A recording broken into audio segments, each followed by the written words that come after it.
let us continue. Welcome back, everybody, to a bit more of the Timespinner. Last time we left off, it was just in front of one of the bosses here we met. It's a rather tough cookie, to say the least. Like, this guy is going to be a bit of an exercise to try and defeat, I would say. Hey Blood, welcome. Hope you're doing well as well. So, what I've last time just kind of been thinking about was I will probably want to just figure out how to straight up start hitting that dragon on the platform rather than doing the stuff on the left, because the stuff on the left, while it's safe, it just takes way longer. And I will need to get to that, what do you want to call it, 6th phase? Reasonably quickly, I would say, in order to figure out what I even need to do. Because we can't just time stop in order to see stuff. You're fine? Nice to hear that. Alright, let's continue, I would say.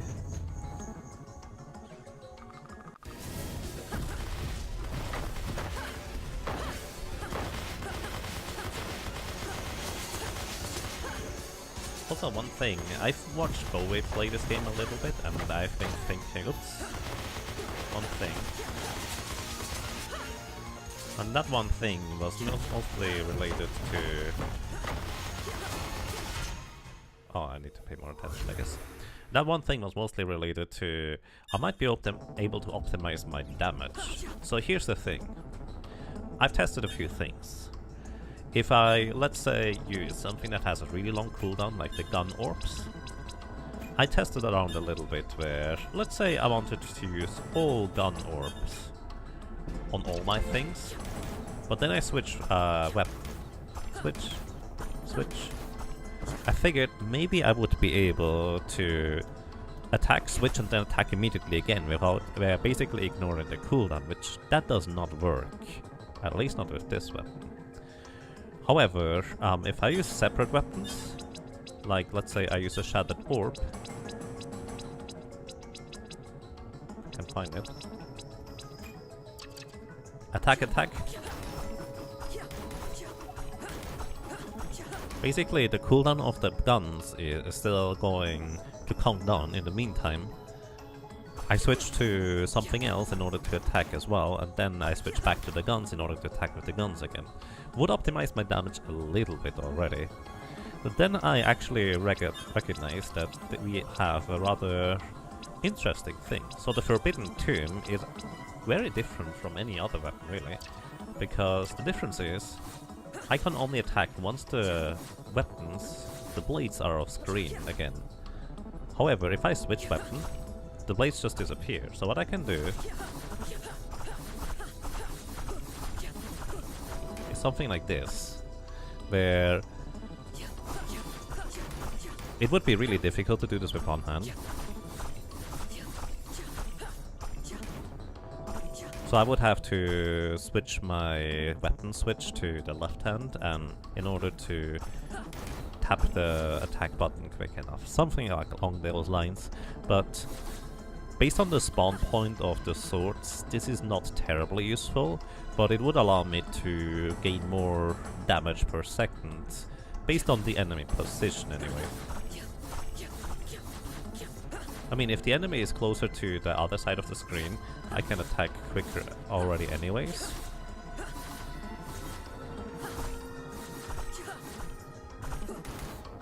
Or can I? Yeah, I can attack quicker. So, something like that. And Heindermill, thank you so much for 21 ROMs in a row support. Welcome back to you. And well, I'm glad you enjoy your stay. Hope you're having a nice day as well. Is it just yours? The game sound a bit loud. Is it? I may have to tone it down a bit then. It might be a bit loud. It's hard to tell for me. So I toned it down a bit. Feel free to tell me whether it's still too loud or something like that. Either way. So what I would want to consider is use something that has a relatively high cooldown, but does equivalent damage thanks to it. So fire orbs do have a relatively long cooldown until I can use them again. But the reason for that is because the fire orbs hit enemies multiple times based on how long the projectiles is in their hitbox. So each individual hit is not that good of the fire orbs. So it's not all that useful on that end. The iron orbs on the other hand, they would be better. The downside is that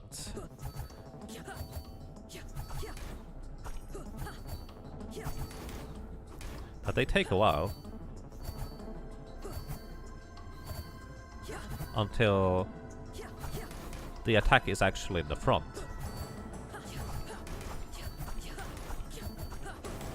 Would still probably allow me to deal a bit more damage, but overall I can't see it being all that useful currently.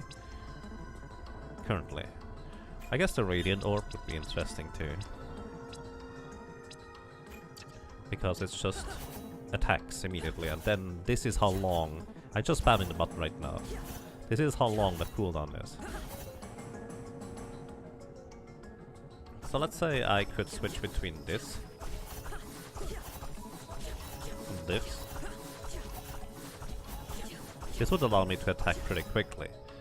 The obvious downside is that I am going to be occupied switching back and forth between the two orbs very much. So unless I can figure out a way to just attack in the meantime, or maybe simplify to simple buttons, this is not going to be useful. Speaking of which, maybe I can mess around with some stuff here by setting individual button to, let's say, attack numpad 4 and also the next orb. Let's set this like this right now. This way I can just spam one button. I have no idea how good that is, but this kind of looks interesting.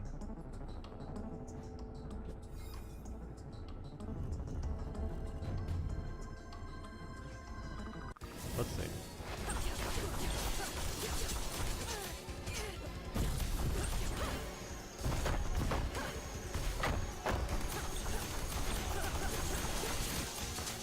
So I think some of those weapons just don't connect. Especially the blades, I think just straight up don't connect. The explosion connects, no problem.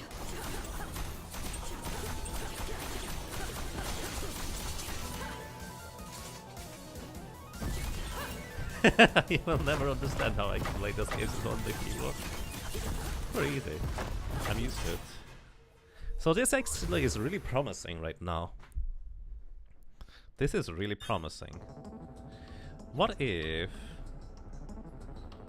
you'd only play with mouse plus keyboard? Mouse plus keyboard I'm really bad at.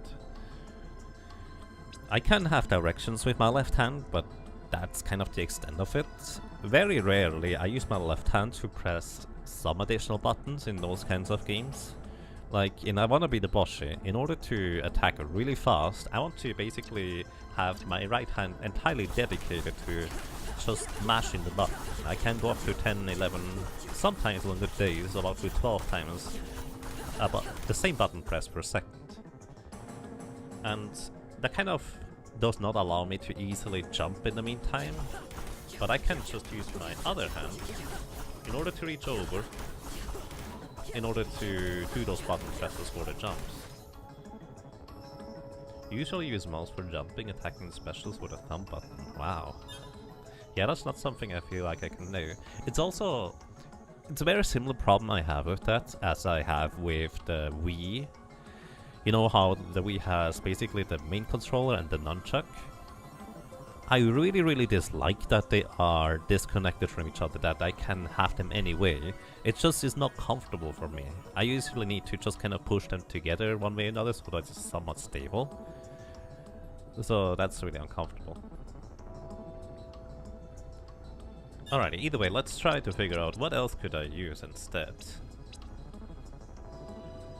Ice Orb is no good. It's going to be on the ground and it's supposed to be staying there. What does Plasma do? Plasma is instant attacks. I don't think I need any charge weapons, so we could try Plasma. So what does and what does not work? Let's see. I don't know whether gun orbs even deal damage currently, to be completely honest with you. Like, I might be switching too quickly between the orbs in order to do any damage with the gun orbs. But I think really the main problem was the other orbs. This should be fine, probably. So let's see whether we can use this.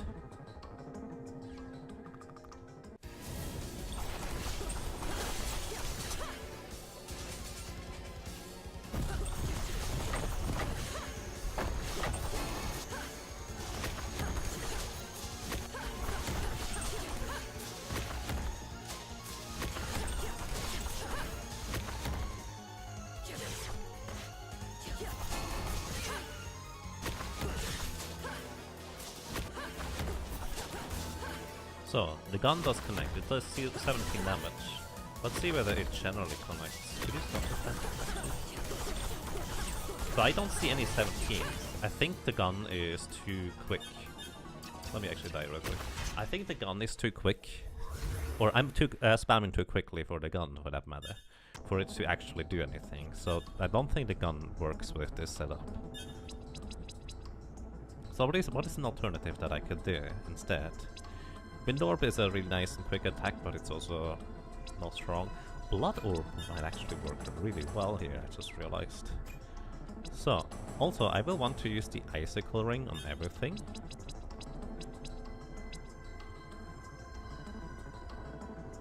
I think, because I'm spamming the attack so quickly. Let's see real quick. Do the Icicles stay? Okay, the interesting thing is the Icicles stay. I do this. Hey God the Nerd, welcome. It's going quite fine, how are you doing?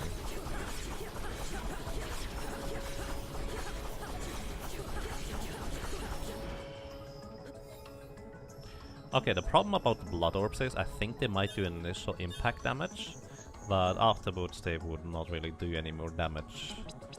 Because they're kind of supposed to just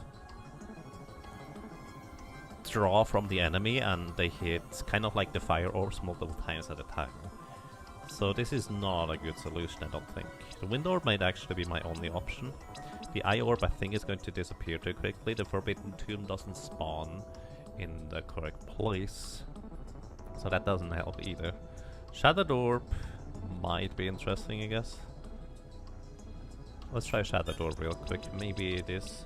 I think the Shattered Orb is supposed to... Yeah, no, they disappear too quickly in order to be all that useful. Playing Hollow Knight for the first time. It just started this morning. Nice, enjoy. Actually, I heard many good things about Hollow Knight. I have yet to play it myself, though. So honestly, I think it's just only weapons that deal basically instant damage are useful without any wind-up time. Blade has wind-up time, so does Fire Orb basically. Blue Orb does as well because it needs to travel forward first. Radiant Orb is instant, so that's good. Blood Orb, it's technically instant, but it basically has... It's supposed to draw through enemies and deal damage over time in a sense. It's a short time, but it's supposed to be over time. Plasma Orb is the one that I'm using. Iron Orb, it has too long of a wind-up time for the attack actually to connect in the end. Shattered Orb...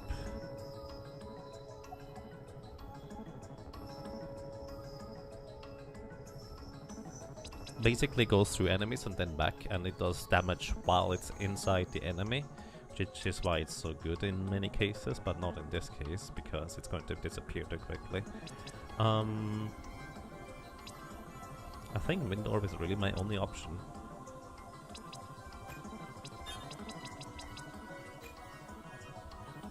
Okay, Icicle Ring on all of them, let's go.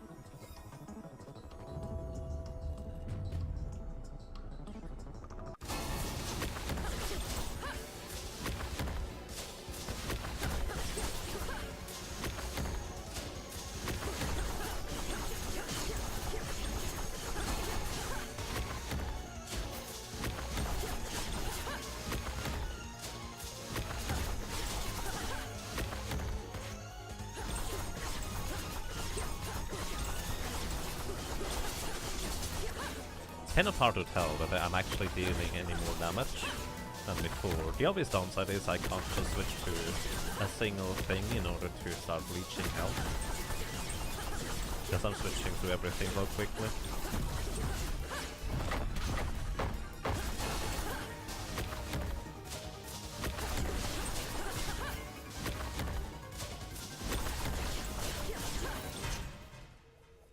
So what I would like to figure out is how long does it take me in order to get to that final step. So I'm just going to turn up a timer. And try to gauge how much this is going to take approximately. Obviously it will be influenced by which RNG we get overall. But then I want to just test it against glittering shattered orbs.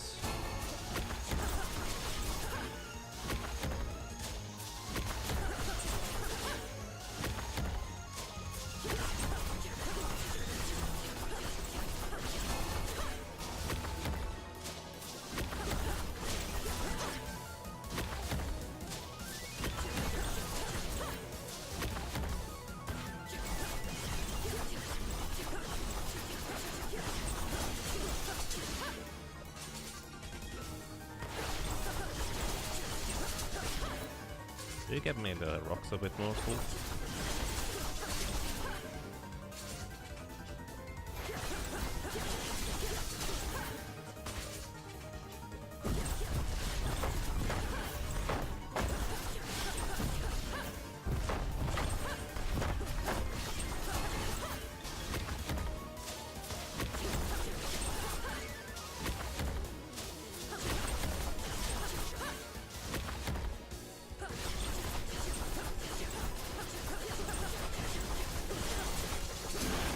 Okay, 123, it's approximately. Oh yeah, the obvious downside is once I'm out of magic, I'm not going to be able to use plasma rings properly anymore because of how they work. And take care, Gardener, thank you for dropping by. Thank you for the have fun. Alright, let me go ahead and start using wind orbs. Rebind the keys now. Back to having this one on 8. Oh, I need to actually save it. Yep.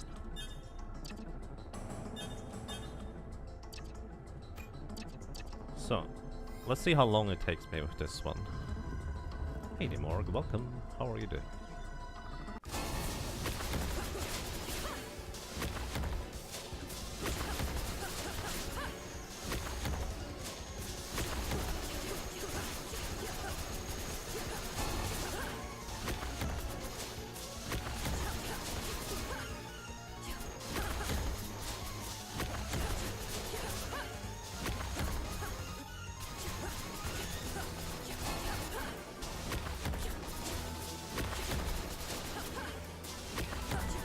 I didn't start the timer.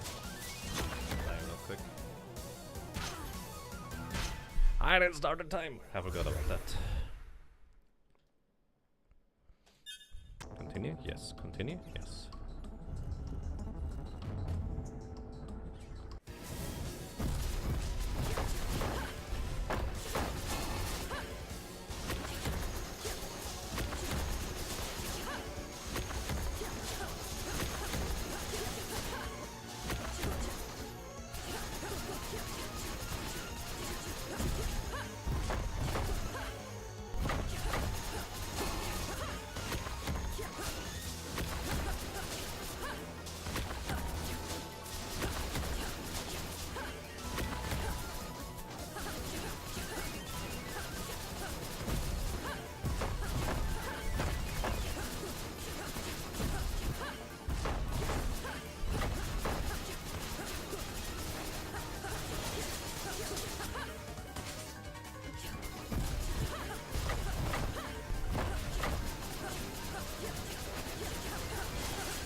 Okay.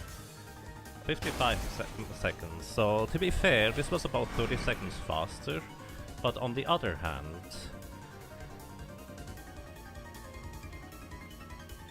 I also had way better RNG. However, I think this the switch strategy through the orbs is not that great. It might be useful in other instances or cases with different combinations, but not like this.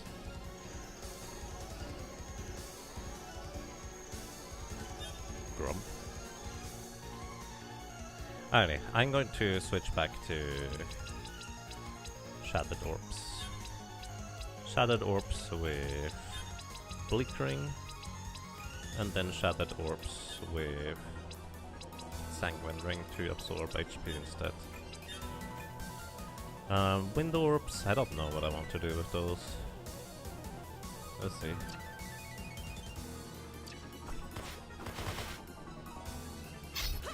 Right. Take me out to remember.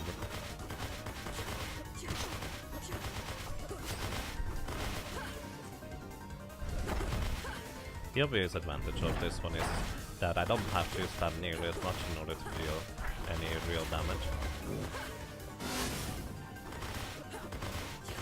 It's very nice from my wrists and arms.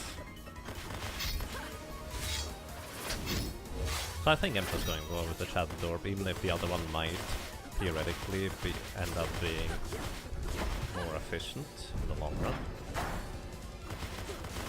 Just to basically save my arm and wrists, I think.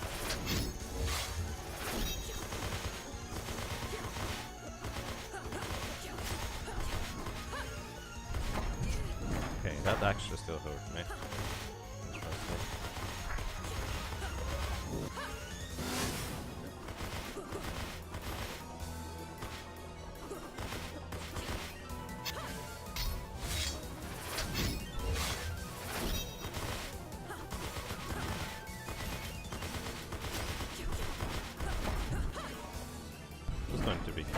This attack, because generally speaking it's kind of the only attack that really tends to hit me.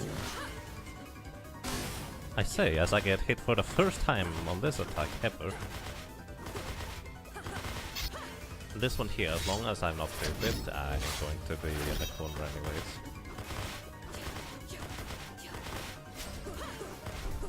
Realistically, none of those attacks should ever hit me, because I would actually make sense in a sense.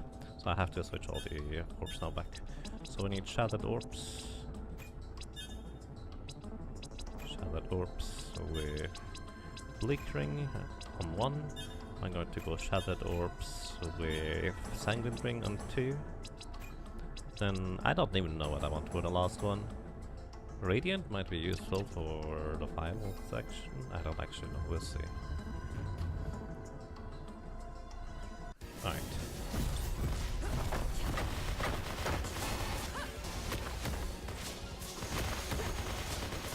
As you can see, this is way nicer on my wrist overall.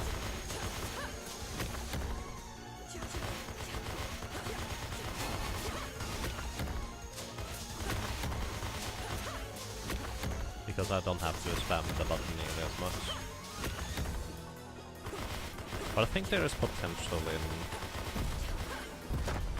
attacking the way I did earlier, with the attack button bound to switch and attack at the same time, to switch or cycle through the orbs really quickly. Also, by the way, this is way faster just now. In order to get to this point here, like way faster.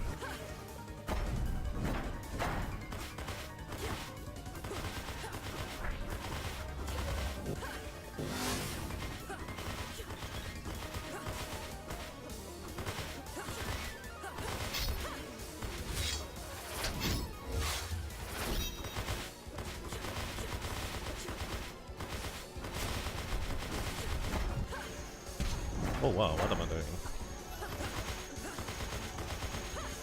Absorbing HP, no, that's what I'm doing, I guess.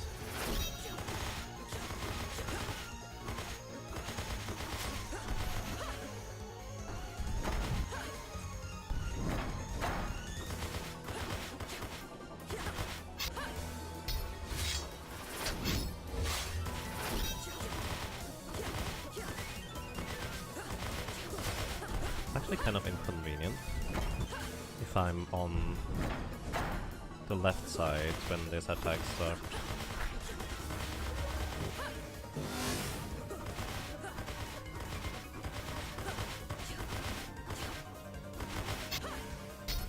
He does never do the same attack twice in a row. He always will swerve either to the left or the right, and then go to the outsides. Alright, time for me to actually learn how this guy works.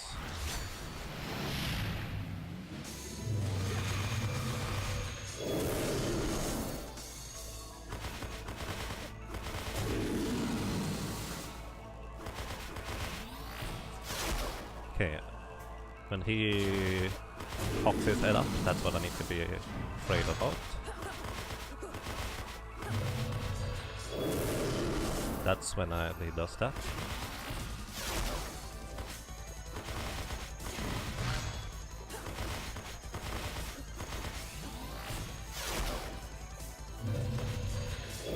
Ouch.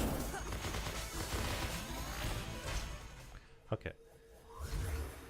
Oh, this is really difficult to figure out which attacks he is doing, honestly.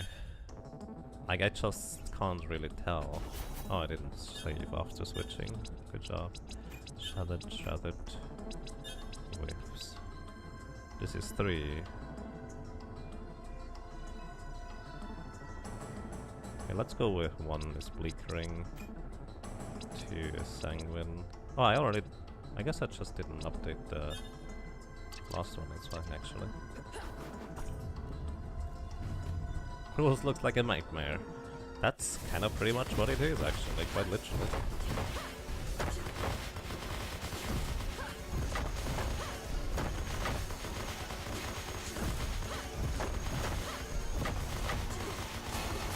But the thing is, I can't time stop during the dragon, or whatever it's supposed to be. It just doesn't work. Actually, it might have some effect, but it doesn't stop the attack in any way, shape or form.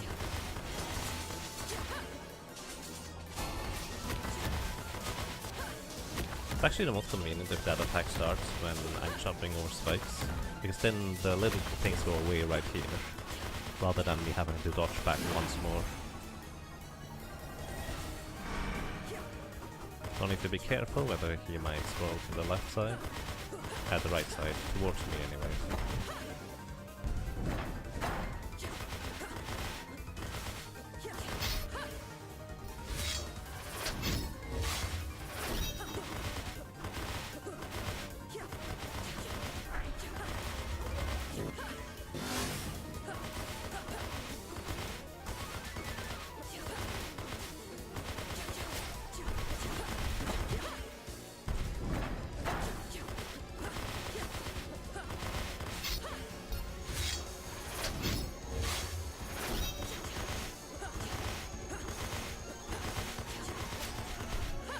Okay, note to self, when he is in the middle center top, I want to dodge over or go to the other side of him.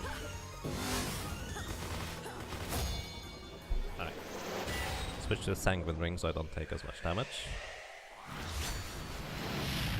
Endless Falling strategy is reliable for the first phase, it's not the problem. But I want to deal more damage.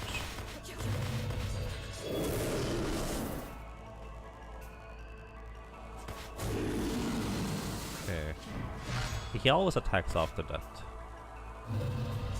That's what he does there. Okay, that's what he does there. I need to stand about here in order to be safe. Okay, he now doesn't always attack there, I guess. 247. So the Endless Falling is reliable for the first phase of the third part, whatever you want to call that. But it's not... I don't know how the last part works, and I kind of want to get to that last part quicker. I kind of want to get to the last part quicker. In order to do that, I feel like I want to just learn the dance on the platform instead. That's kind of the reasoning as to why I want to learn how to, well, be basically in melee range and start attacking him more straightforward. We could also try to theory craft how to best attack him. But one of the problems I tend to feel would be a thing is if I go really up and close and personal for certain combinations hit, like when I try to do the switch thing. Oh. The switch key. When I do the switch thing.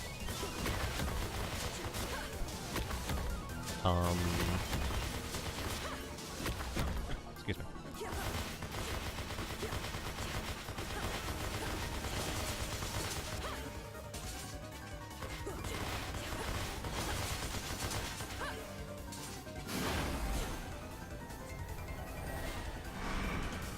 Then the problem about being that close is quite simple.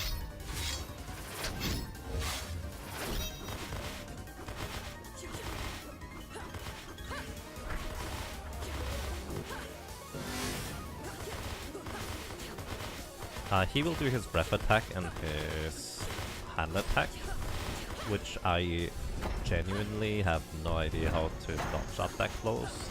Although I do tend to have more trouble with his orb. But that's kind of why I want to try and learn the tell for the orb on how to recognize it. I think it's a very distinct action he does there. So I just want to try and recognize the tell for that orb thing that he does.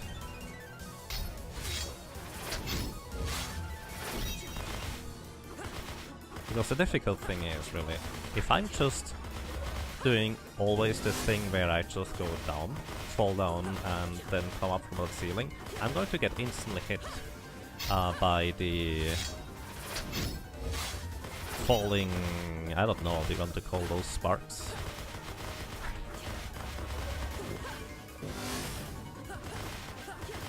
That's kind of the nature of the things.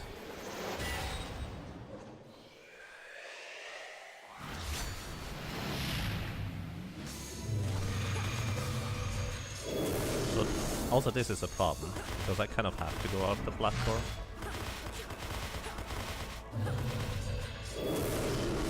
So when he does that growl, I need to go.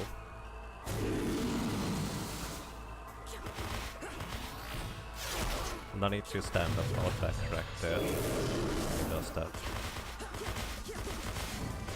And I need to really not get hit by that.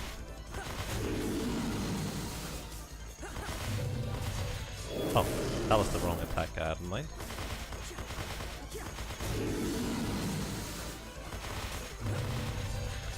Again, wrong attack I had in mind.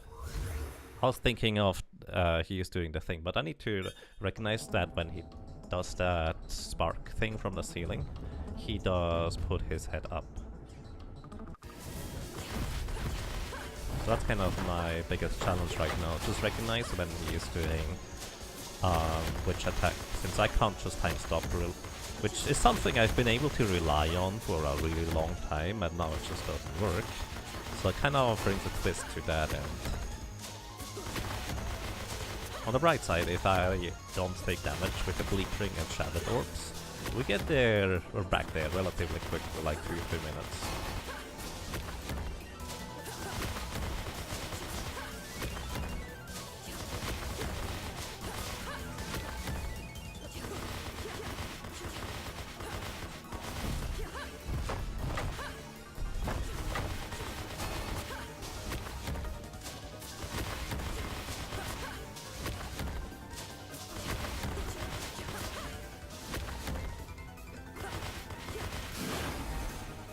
I should try how much damage the light orbs do, since it seems to be kind of like a shadow type creature.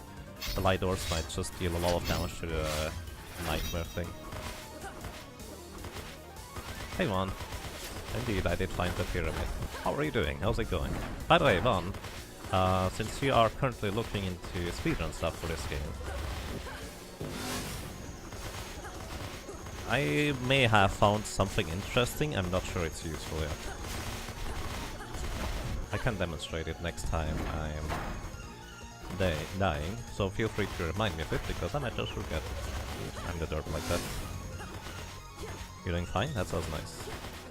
I'm doing alright. Doing quite alright. You're intrigued. Alrighty.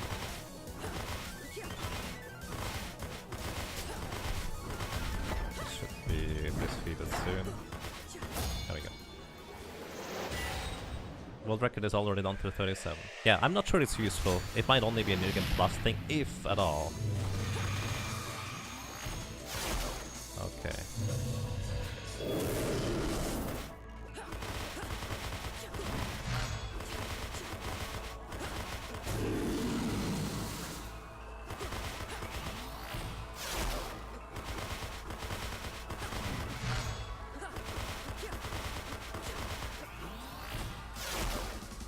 Okay, that was no good. I didn't do that well.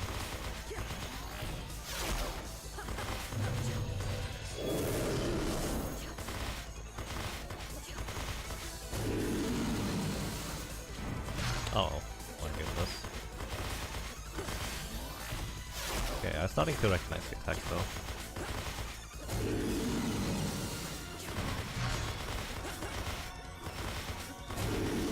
Okay, that was silly on my end.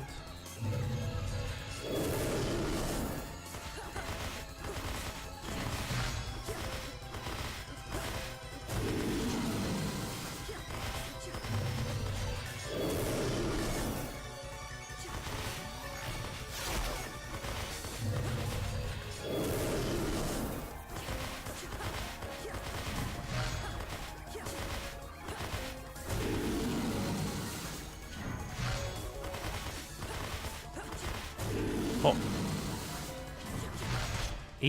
Is he getting faster? I think he might be getting faster. By the way, is there any runners for Nightmare or level 1 Nightmare mode already? I would be curious. So here is the concept one. What he wants to do is he wants to bind your switch orb ability. Last orb or next orb, I don't know if it matters. I've done next orb last time. Let's go last orb. And I'm binding it to the same button as my melee attack. So basically whenever I'm switching, or whenever I'm attacking, I'm also switching orb.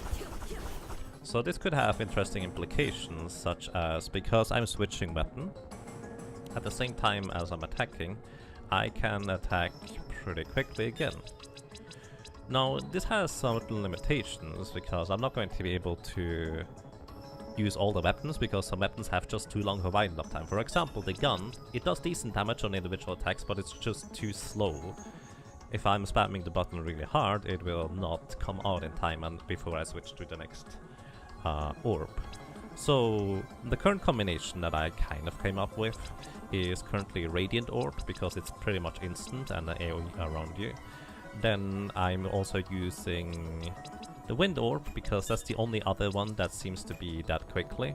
And the last one I used was actually...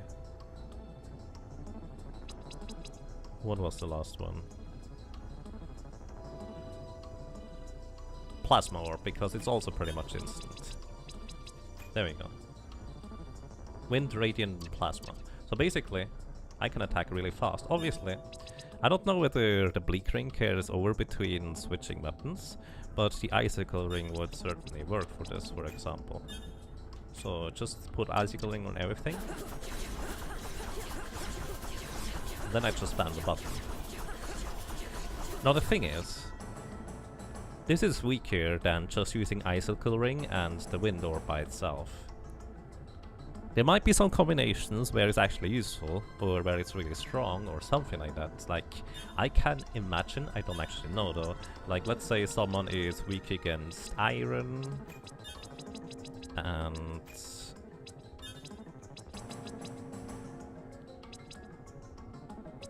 blade. Maybe for some of those orbs it doesn't matter. So the thing is, you can see I'm pretty much cancelling my attacks before they really come out in certain instances, like the iron and blade. But I think they still have a hitbox above my head, so might be able to take advantage of that somehow. Alternatively, this one might be a bit simpler. The Forbidden Tomb is another one that I do have. Let me actually set my input control back to what it was before, where it's just standard gameplay, so to speak. So the tomb here can only attack as quick as the blades basically go off screen, from what I can tell. Plus a little bit more delay. However, what I can do, I can just switch basically back and forth.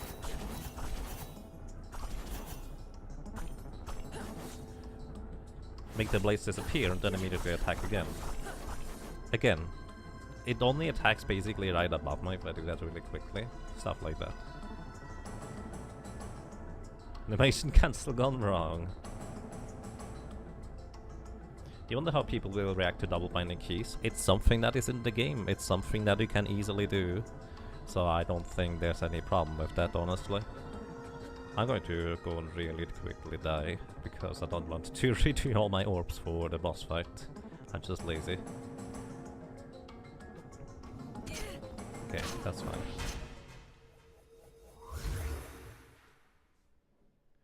This may cause a split for PC and console. Well, possibly, yeah. Can you not rebind keys on console?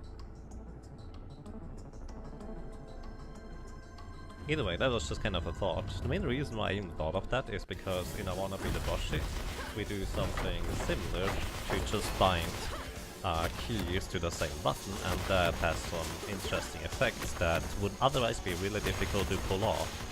Like, you could do this entire thing by just slamming the attack button and switching really quickly at the same time, but it's way easier to just slam one single button.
So yeah, I always want to be on the right side here.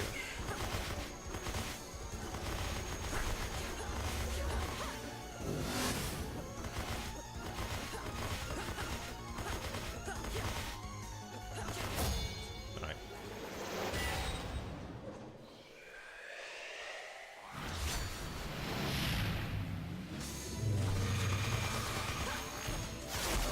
Yep, alright. Time stop just doesn't do anything.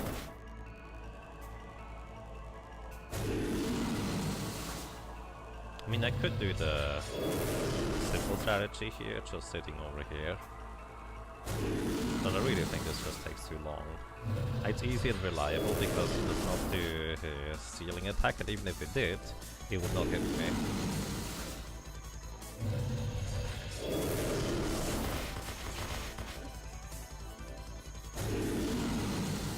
Because he can really only do 2 attacks here that have any impact at all.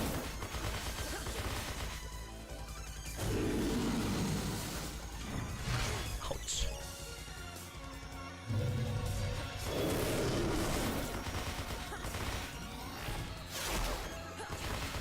Plus, I'm reasonably confident now with telling which attack is which.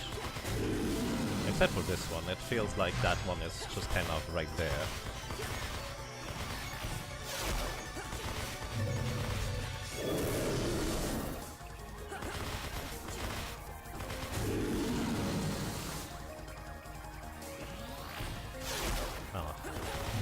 That's too slow. I should have just stuck to the platform instead, where I know which point I can stand on. This is my main problem. I am getting too greedy or something of that equivalent.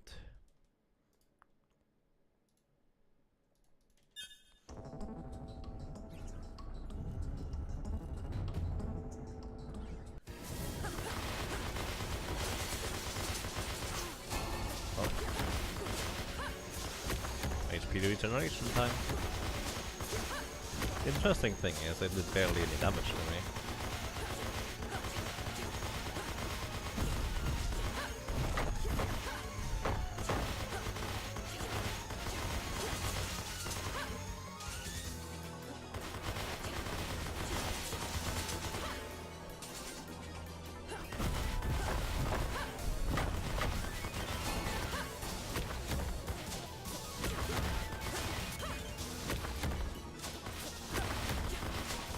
When is Hug left wall with Almighty Commer's favorite gun or?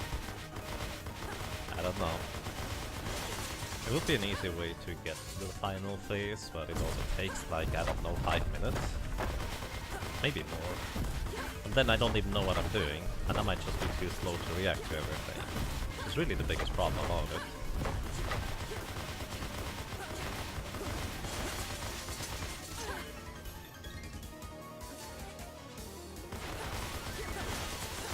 Switched to the bleak core a while ago. Well, not anymore anyways. I don't think I've ever seen him start with swoop across the screen.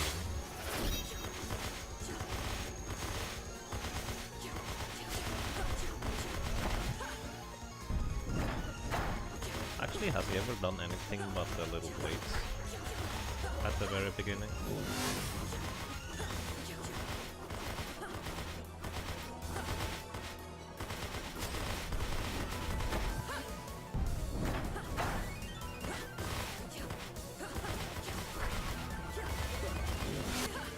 Oh wow, that was way too late with the time stop there. Considering how much time I have to stop it too. This is not the greatest achievement I've done so far. Wow, he's scooping to the left.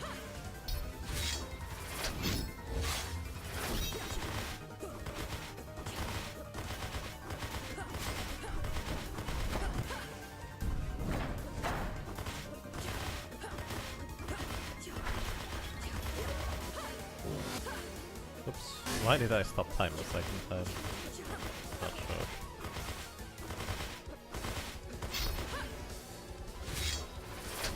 Really getting greedy. I might be.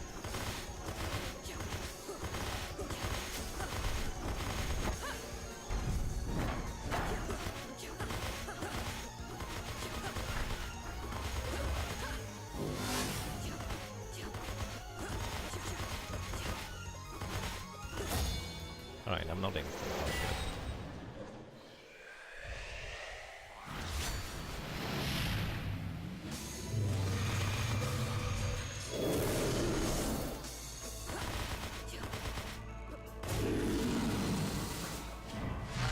Oh wow. I do think this is part of the combo attack potential anyways.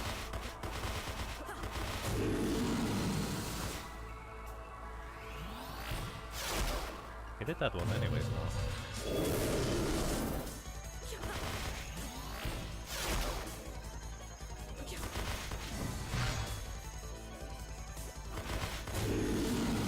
Interesting enough, I'm almost safe doing this kind of thing. Except for that attack. That's the only attack that can basically hit me if I do this kind of thing without thinking about it.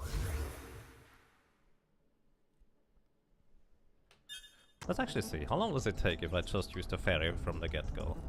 Until I get destroyed by his second form attack.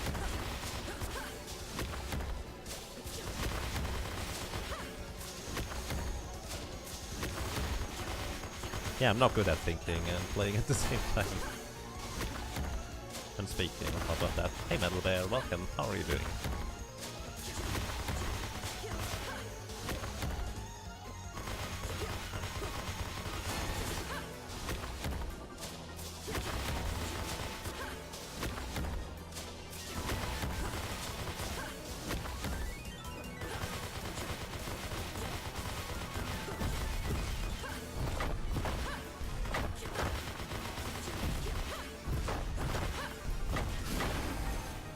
I like how the fairy pretty much did the last hit right there. Yeah, not me. Yeah, it always seems to start at this one, I guess. In that second phase.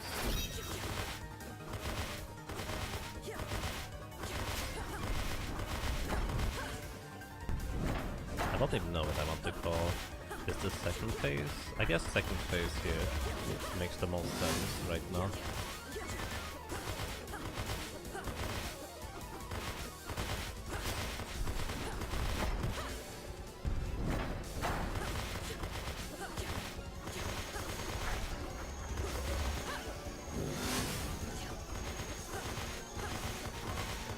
Should be better around here. Not. There we go. I was not far off.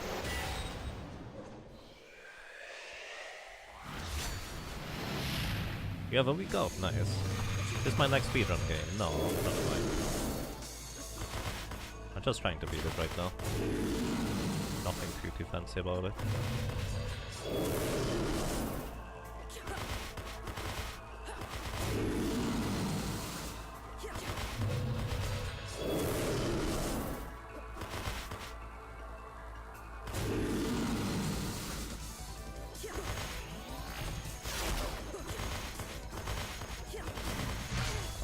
This happens way too often to me, it feels like. Like that attack is not even difficult to dodge.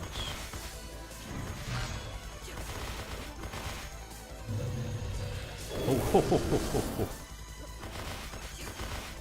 Same with that attack really, as long as I would be paying attention.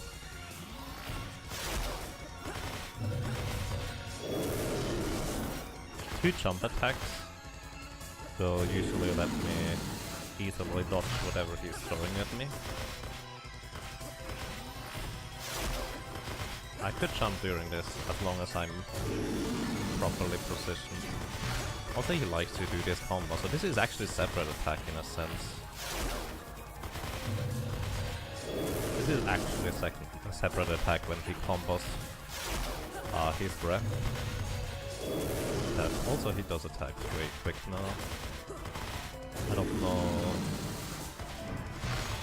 what's up with that exactly.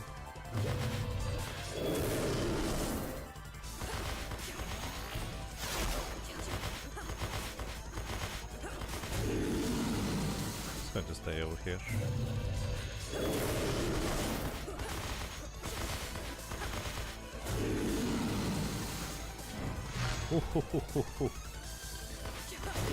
Oh my goodness.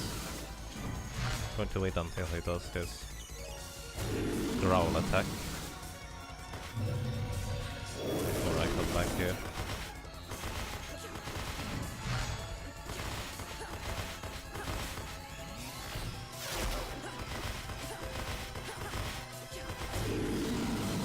And wait until he does his growl attack.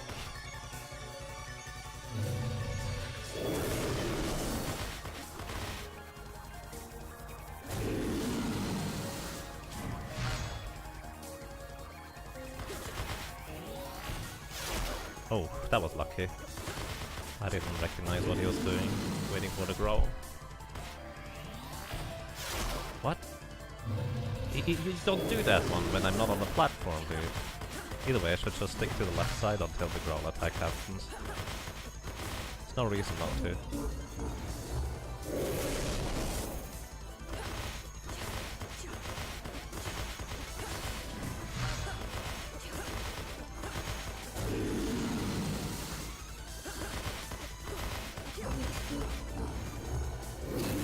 That's all you do on your second phase.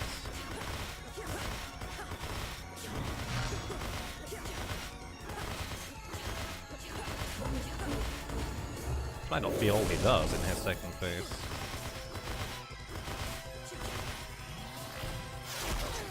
Oh fuck. Oh my goodness.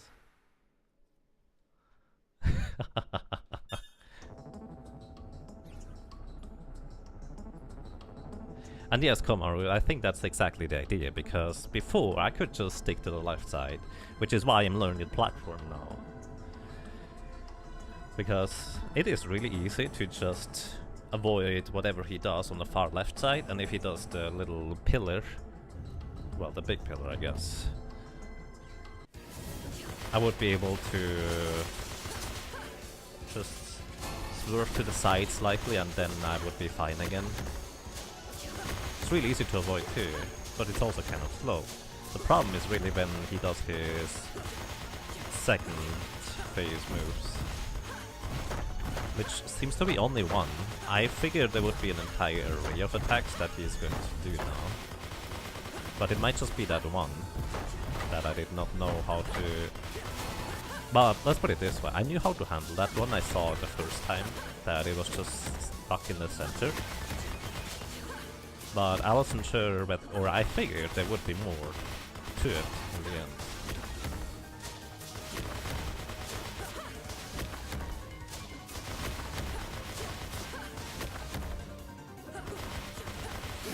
Really, there isn't.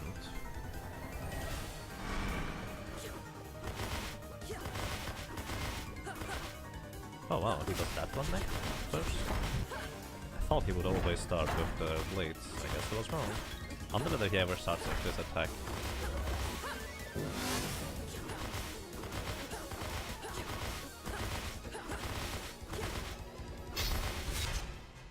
I'm a derp. I should really never get hit by that. By the way, in case you're wondering, he just one-shot me. Well, normally he 2 to 3 shots me. The tricky thing about this thing right now is that I have currently the Bleak Ring equipped, which I deal more damage through it the more I combo him, but I also take more damage, which is why it one-shots me.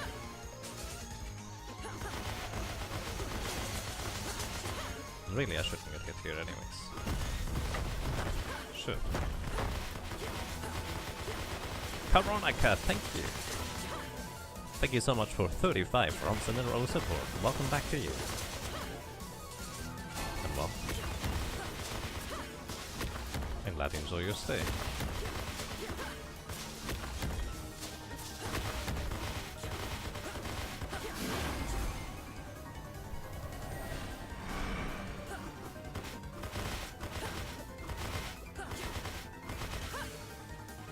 Not be silly about this. Just recognize he is going to the middle. Oh, by the way, come on, are you still around?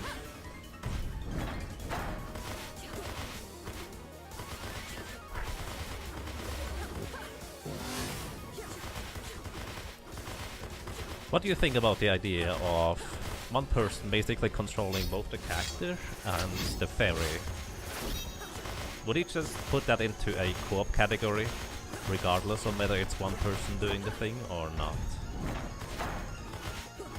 To give you a frame of reference, the only game where there's really a one-player two-controller category that is actually interesting and legitimate, I would say, is Secret Mana. Yes, you can control your familiar, you didn't know?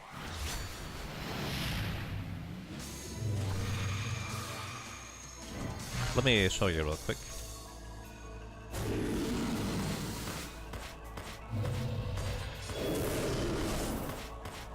So what I could do is just here.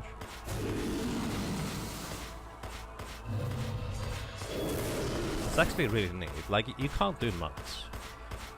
You are very restricted on how quickly you can do your special move and attack, but at the same time you could find the familiar attack to the same button as you attack and just spam it as well, adding a little bit more damage.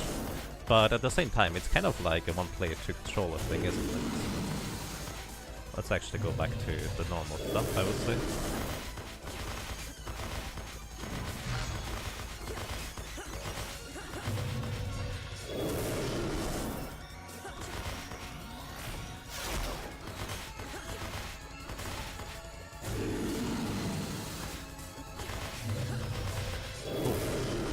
I need to recognize that attack again.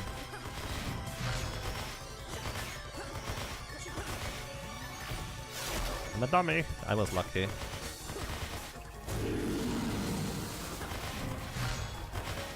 Doesn't change that I'm a dummy.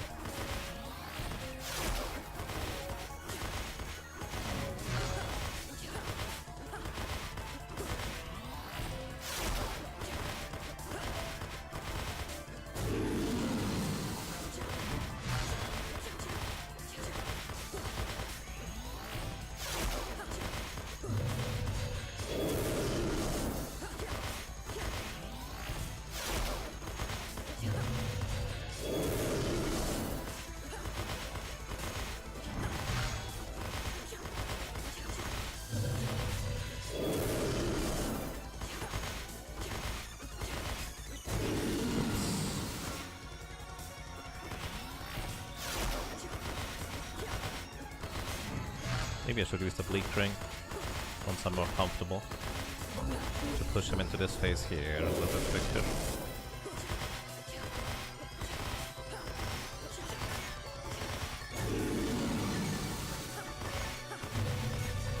Wait, no. I expect him to do that special attack again rather than that other thing. I really do need to pay attention to that. Okay.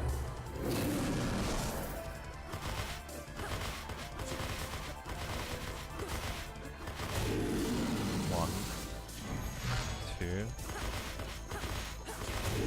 three. Oh my goodness. 4,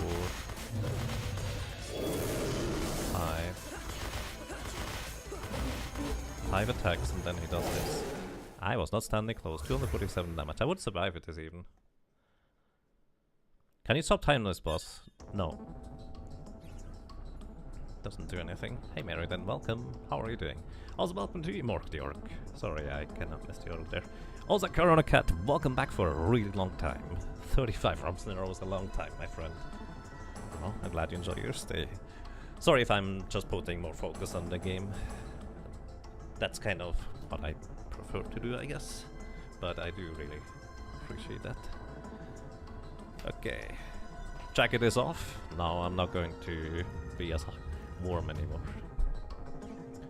Let's do this. The biggest problem is really getting one shot by certain attacks if I had the bleak ring equipped, but it would just allow me to deal so much more damage. On the other hand, in the last phase, or in the nightmare phase, it would kind of allow me to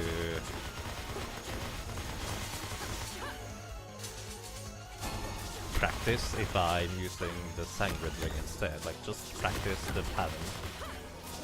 Even though I'm reasonably confident now, I still have a slightly higher air margin on that rather compared to the first two phases at this point. Nothing too bad, I would say, at this point anymore. Maybe I should just stick to the bleak ring. Not worry about it. You beat the first boss in Hollow Knight, nice. The first step to a long journey, my friend. You really like this game? Nice. Good to hear. But yeah, enjoy your journey. That sounds good.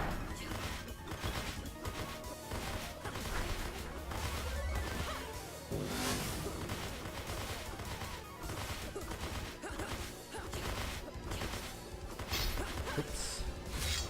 That's really chat. Trying to anyways. That's not really needed, yeah.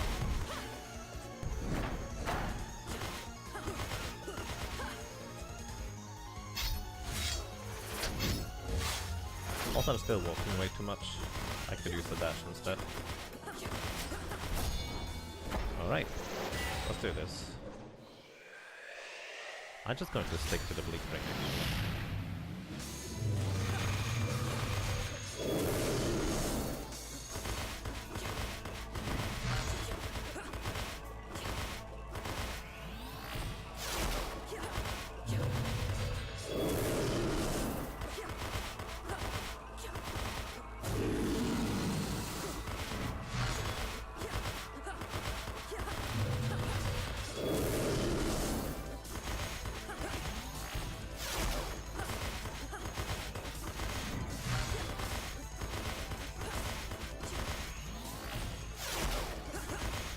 The exact center would be open as well with that one. I could continue doing it.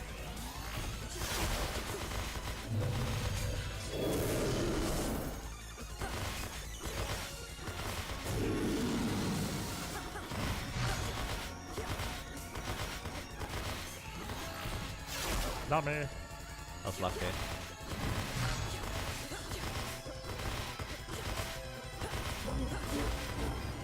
Okay, I'm just going to stick to the bleak ring. I'm not going to get hit. Hopefully. Probably going to get hit, but oh well. Maybe killing the boss quicker is my way to go with it.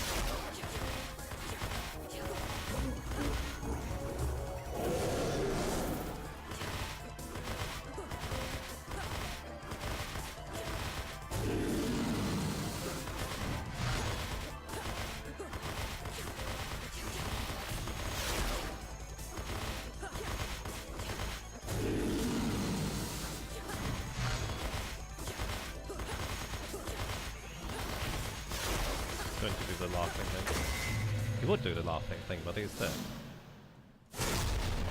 Maybe he is not.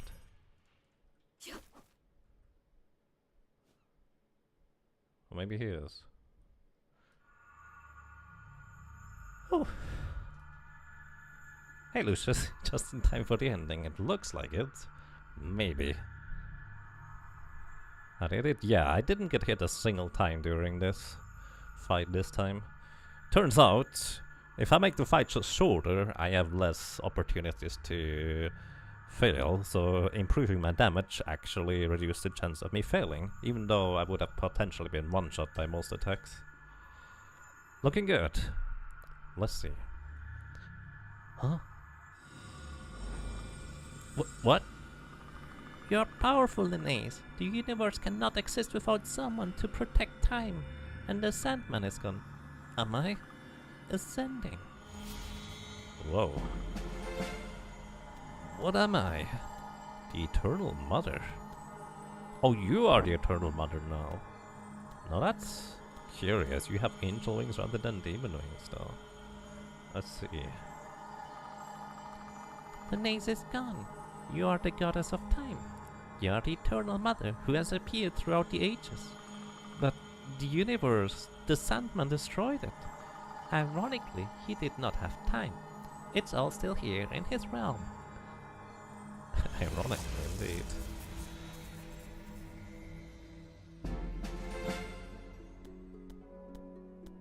Time had to be restored. I restored it. The Eternal Mother restored it. The greatest sacrifice. I never existed, but in exchange, I could fix it all. The ultimate time messenger, I suppose. My truest calling. My friends, my family would be okay. I'm glad it's over, the war. It's hard to know what changed. Everyone lost their appetite for it, even Harjestad. At least, y'all didn't lose your actual appetites, or I'd be out of the job. Can we thank her for this peace, I suppose? If you're the religious type, I'll thank her for something else too. Looks like we got everything. You coming now? Yeah, 1 minute.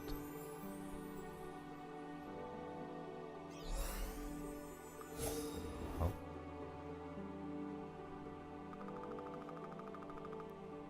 Start building the site for the stranded Villetians. We can thank the Eternal Mother for this peace. Harjestad, I understand you have volunteered to lead the effort in rooting out what demons remain? Yes, Your Highness. The goddess has inspired me to do what I can to help rebuild. Thank you. We will form a joint task force, then the first step towards uniting our peoples. To all of you, I know this has been a rough few years. I never anticipated this war of the sisters, as it's being called. I never wanted it. But it's over now. It's time to build a strong nation, and a peaceful one.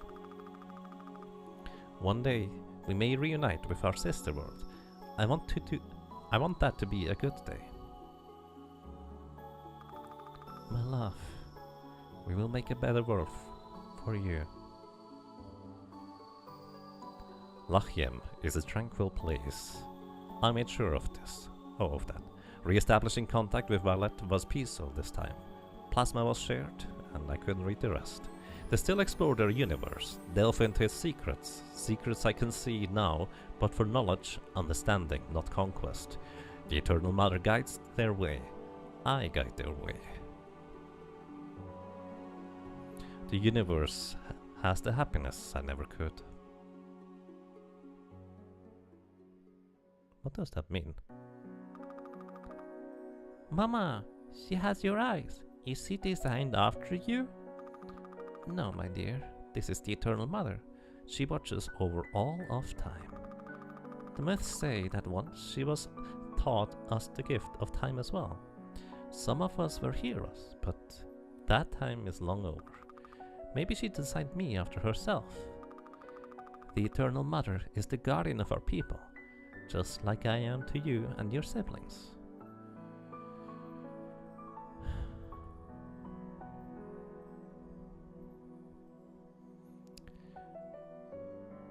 For anyone who... well, this might be a spoiler.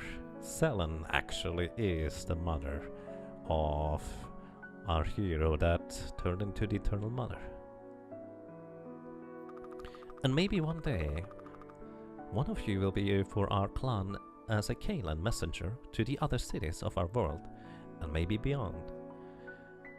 But we have seen peace for many generations. Hopefully you will never be needed, and we can be a family together forever. I'd like that. Now, give thanks to the Eternal Mother, like I taught you.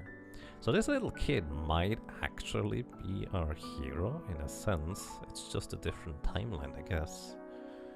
I don't really know that. I guess he doesn't have blue hair, so probably not. Thank you for your protection and love, oh goddess.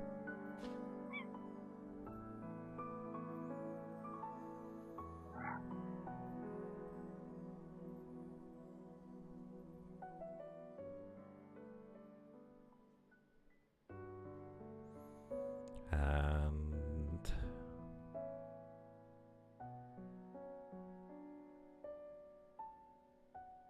I guess that's that. There's one branching path that could have gone differently, but I do assume it all leads together back to the same path. Which is interesting. Oh, I can't really easily scroll up without doing stuff. Also, please mind your language. I would appreciate that. Like, it's okay for you to express your dislike of someone in the story, that's fine.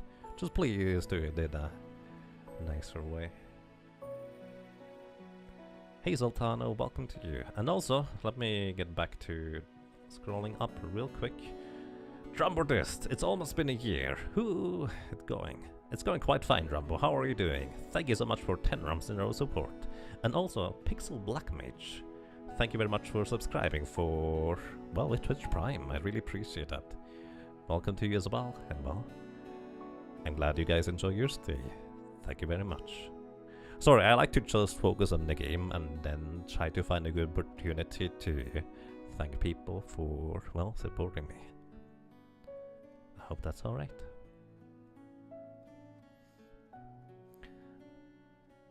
And also welcome to you, local host. I hope you're doing well as well, and also welcome to you, Cariza.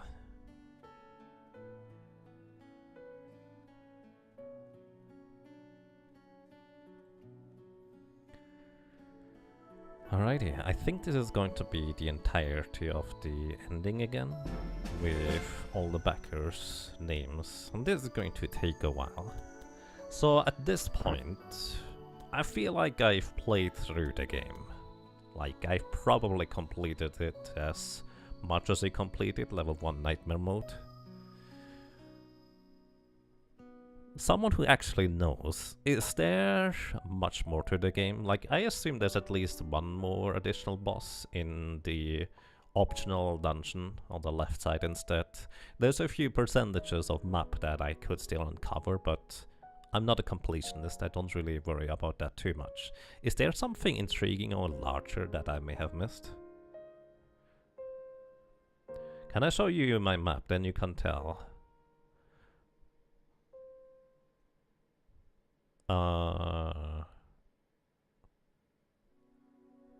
I've been to the left side of that final third area, in case that's what you're wondering about. Also, we've seen those already. Just the 2 optional bosses, alright. Let's see, if I press continue, does it just start me in front? Oh yeah, I also get a chest. Sail and Spangle. Grief with Quail and Style, Filigree. Increases experience gained. Well, that's not useful. Well, that actually might be the orbs, I guess. Also, by the way, I kept on the shiny rock the entire time. I actually have no idea what it's for. Probably nothing. Also had galaxy earrings equipped, but I could have equipped something else that gave me more defense, but it felt like that was really negligible in the end anyways, so I didn't bother. What a price. You guess it's useful in New Game Plus? Probably.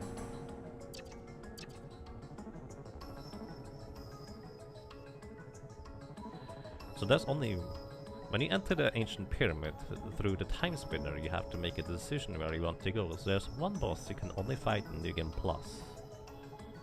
One boss you can only fight in New Game Plus. Interesting. I don't feel like I have the motivation to go through New Game Plus on level 1 because while I really enjoyed this playthrough, it takes a long time. Although I guess at this point it's also not too bad anymore. I would probably just rush through everything. The bosses I do know now for the most part, and I would just put all the glass beads I find into the Shattered Orbs, if anything. You can fight in New Game 2, but you can't fight both at the same playthrough.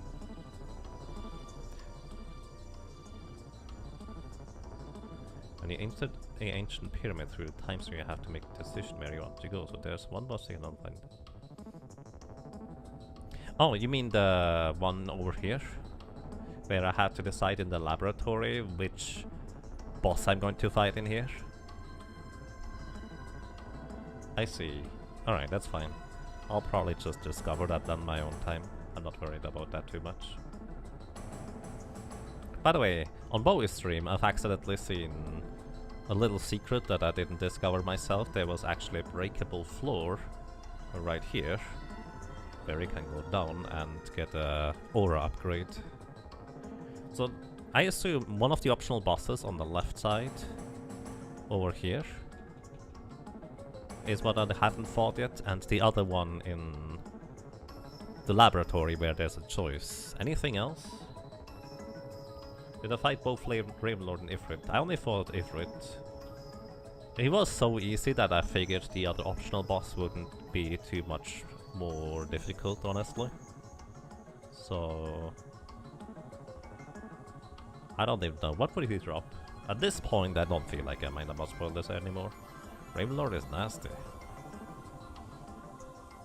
Ifrit is way too easy. Fair enough.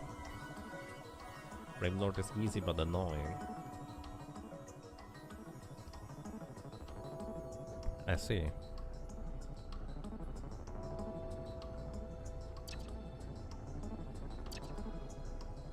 I mean, can I even go back at this point? Probably all the way to the right.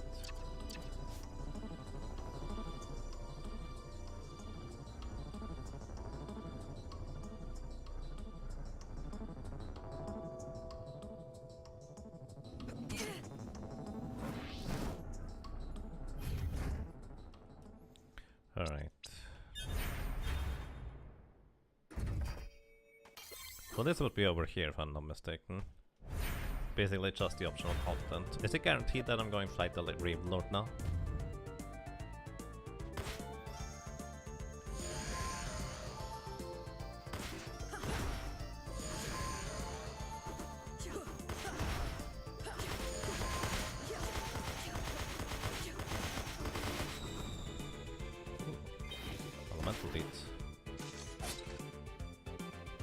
By the way, you can just wait until the door opens, which in level 1 mode, I feel like there's not much of a point in me trying to fight stuff.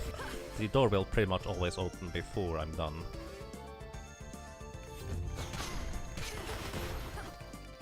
What's that? I'm actually curious enough to just... oh, try and grab it. I guess I can't like this. It's random which boss comes, so I could fight Ifrit twice. Those different rewards up to 5. Fair enough.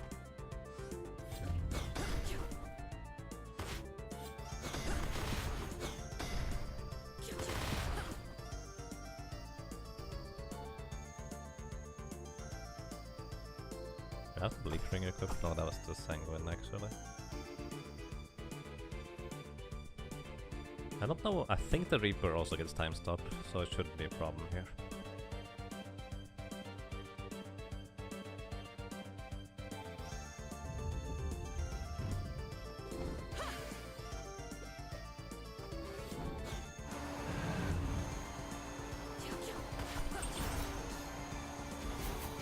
Oh, I did not mean to call you over here.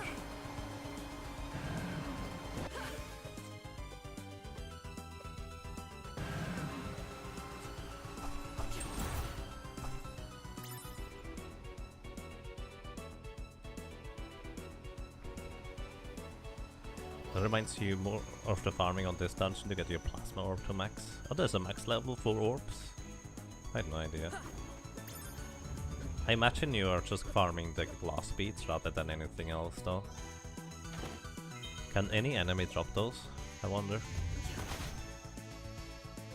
Or is it just specific enemies? Probably just the special ones, isn't it?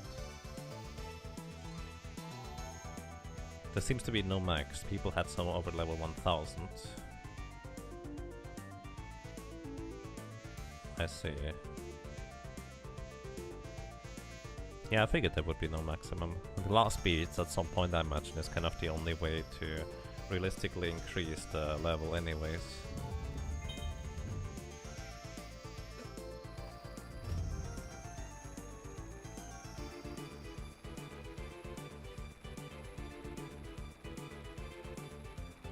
There's one enemy that can drop elemental beads in this gauntlet, and one of the rewards is elemental beads too. I see. Why do I have icicle on this thing anyways? It's too silly. I could use something else instead. I don't know what though. Shield? Sure. Also, I don't feel like I need the bleed ring here anymore. What should I go for instead? Icicle arrows. Probably with wind orbs. Sounds like a reasonable suggestion. Interesting, that knight over there doesn't even worry about stuff. For Navi root or rat. I don't even know what this guy does. I were to guess nothing.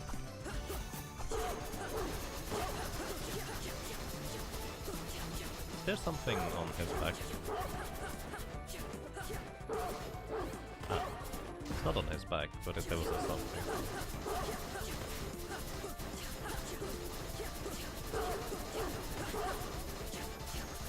The levels are fixed, 50 kills per level.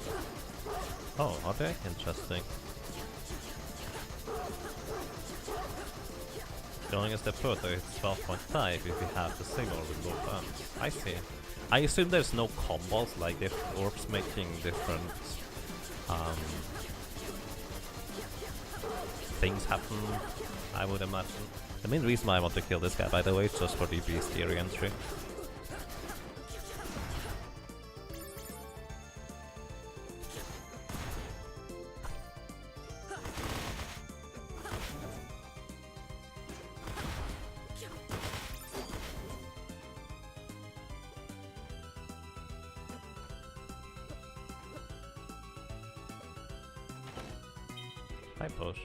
Life potion. Speaking of which, that reminds me, I deliberately didn't want to use any potions during boss fights, but at this point I'm no longer really bound to that, you could say. I mean, I was never really bound to it in the first place. I just felt like playing that way.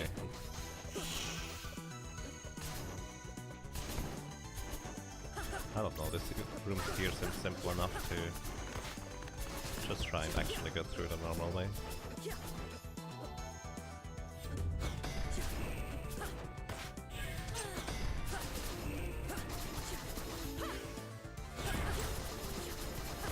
What's that? A warp shard? Oh, those can drop warp shards. Interesting. Oh, accidentally activated that guy.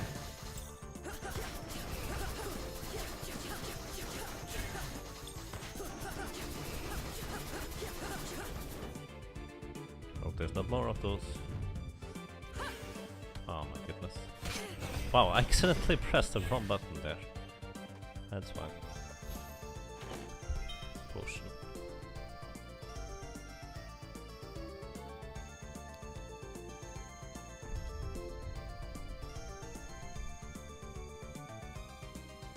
Galaxy earrings. Speaking of which, I guess I could check my... By the way, does anyone know whether the shiny rock does anything?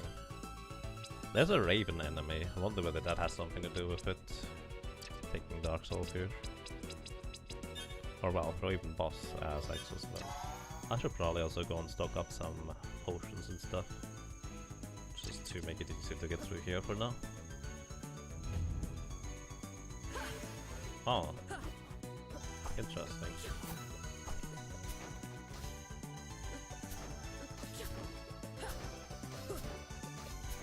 I think those lasers still go while I'm in time stop, which makes this rather awkward.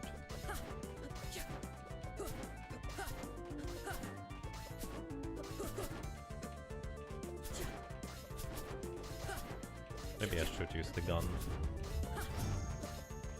What happens if I reset the room anyways? Okay, it just restarts everything there. Alright, come over here, buddy. How did you run the wrong way in the first place anyways? There we go. Way simple now. Okay, not the Hellgeister as I figured. Gun orb is best orb, is it? Shiny rock seems to be nothing, but we can't guarantee it. Yeah. Sounds about right. What? Yeah, let's go. This seems simple enough.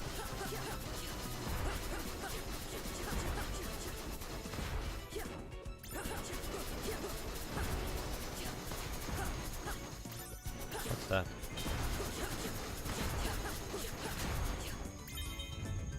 Synthetic plume. Alright.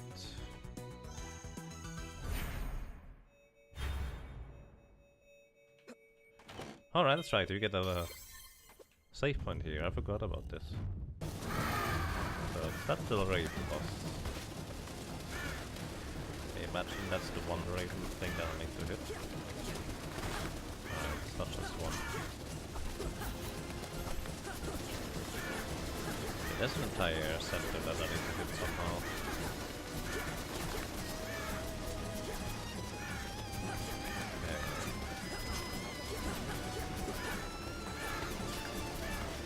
Is there a floor? Kinda. Not a good one. Alright, okay. Let's try this one. High orb is good for stationary enemies. I haven't felt like it was all that useful compared to when there's stationary enemies, might as well use Shadow Orb as long as they are large enough that it passes through their body multiple times. So Castlevania Legion but with birds. I guess? I'm not sure what I would want to go with on this boss here, to be honest. Shield probably doesn't do anything. Let's actually see with the shield. No, it does work. So I can just sit behind the shield. As long as they don't come from too steep of an angle, it would be fine. Oh. Oh, then we have wind too.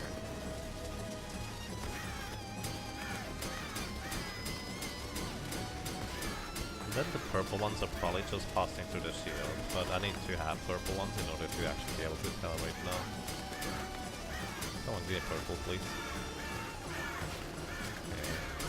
Alright, I need to dodge the purple ones. There's no real way around that. But if I just have a shield... Wait, I would need... Oh. If I use shield, I need to have a ranged orb instead. Forbidden Tomb, let's try this one.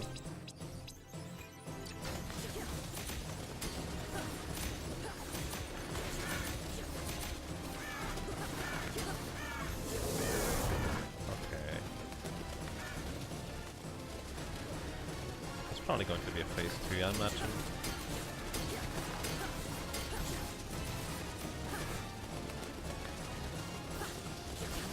Oh, purple. Right, I could time stop. Would a hope ring be good? What does a hope ring do again? Let's see.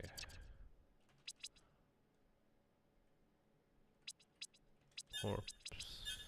Is that the shield for the familiar? I think this doesn't really do much. Like, actually, I've never tried this, have I? Let me just try it right now, I guess.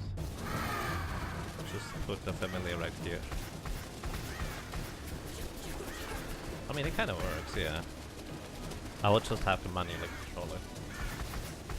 It's not too small, and I can direct it a little bit if necessary, so that's kind of nice. But the purple ones are still a problem, really. And then I still have the problem about being able to hit the boss for that matter. Which the Forbidden Tomb seems to do pretty decent damage, honestly. What is this light wall? That reminds me, I've never really used my spells, I guess. The obvious downside of this one is, of course, as well that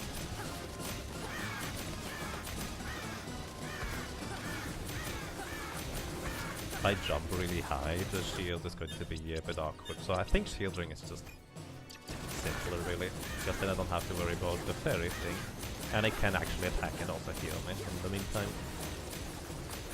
It's easier to control the shield, basically.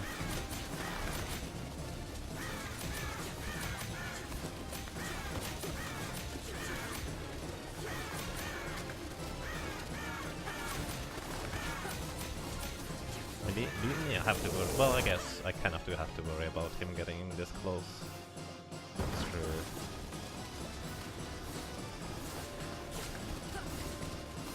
Also, I can't really leave life on him.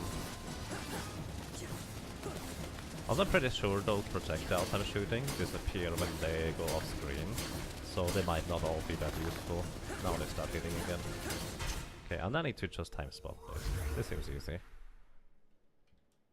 It's kind of redundant. Yeah, the thing is, you can only have one active or the other. I imagine the shield ring would be really good. Let's say a boss spawns projectiles from a specific point. I just place the fairy there with the shield ring, and I would no longer have trouble with those projectiles. Could have been really interesting, let's say on the nightmare dude, if I just positioned the fairy at his hand where he shoots that orb up, just straight up. And I would have been able to avoid that thing entirely. Also, in case you were wondering, that was frame drops on my end. So yeah, that would be a thing too. Let's see, Shadow Orb, Sanguine Ring, Shield Ring. Let's just switch this over to Forbidden Tomb. Forbidden Tomb seems to do decent damage. Maybe I should try the Golden Orb as well, just for Komaru. Let's see. Oh, actually, Golden Orb is better. Well, good thing I tried that, I guess.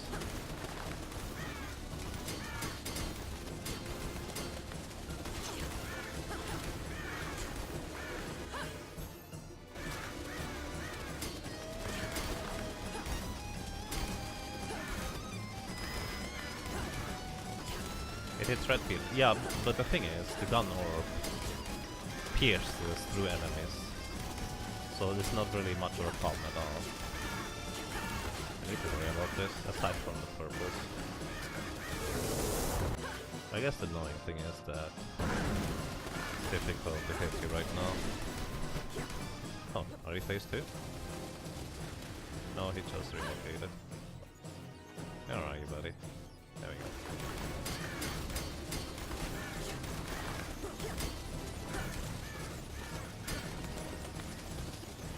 Oh, is that a certain... Oh, that's not even all that long range when he does that, curious enough.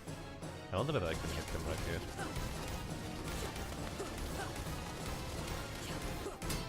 I really need to pay attention to those. Switch position again. Now I have no more time stops. I think I'm too far away, actually.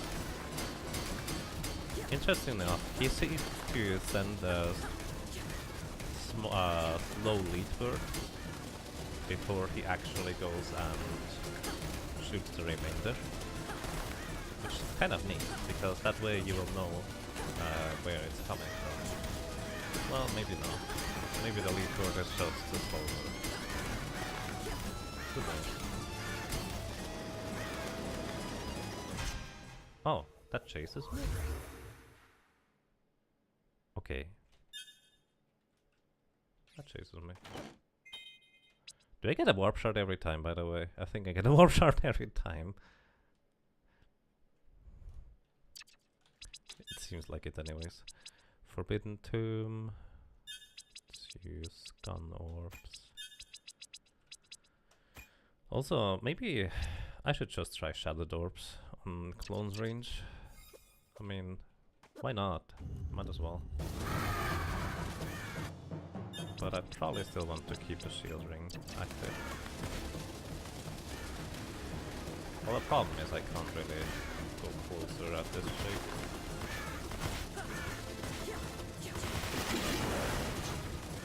Did that damage to me? I think that did damage to me. So if I jump into him, that's kind of what he does, I guess.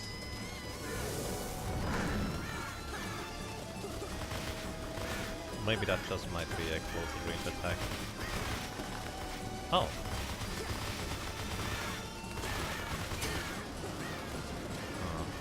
I was about to say, he doesn't even seem to hurt me particularly much when I'm that up close. But then again, he can just spawn that purple raven thing. Like, I can stand literally right on top of it.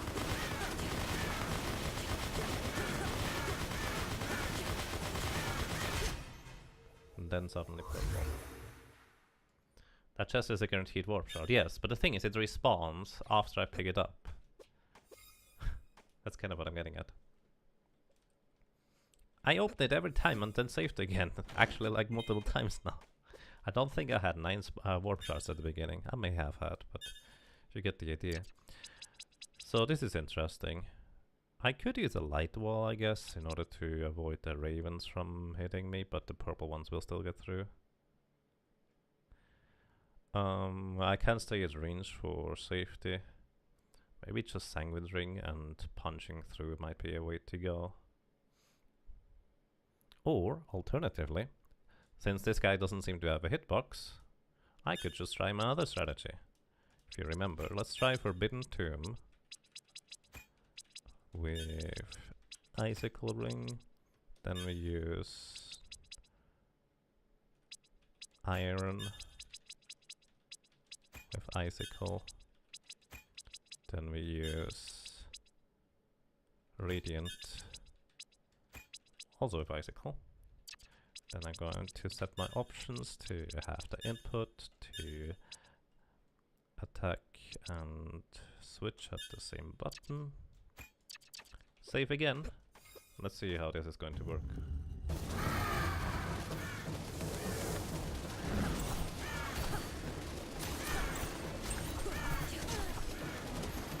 If it does work.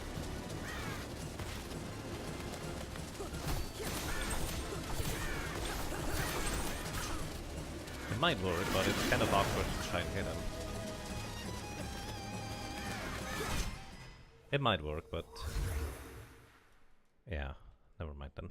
If you could spam really hard, there would be another option for this kind of thing as well, considering you can stay inside his hitbox with using the shield ring instead.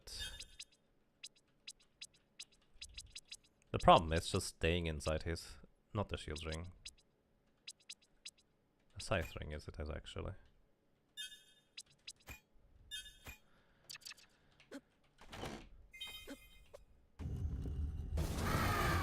But we need to get up to first level that.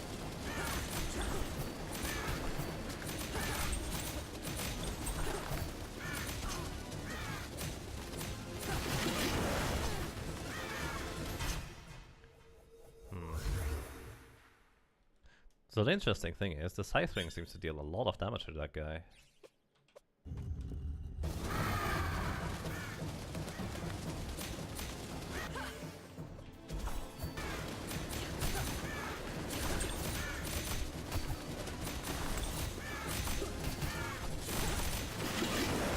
But if he wouldn't do this move here,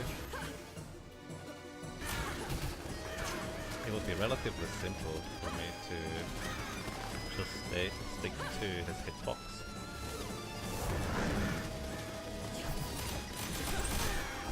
Like, if I could just stand on the platform right inside of him. Can I stop time in the middle of attack? Like...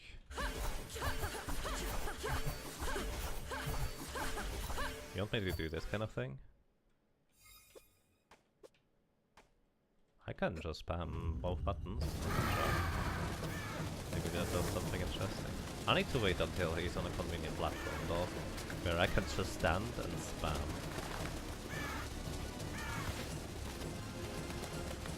When he does the slam attack. Oh, that's a good question. I guess I could try that.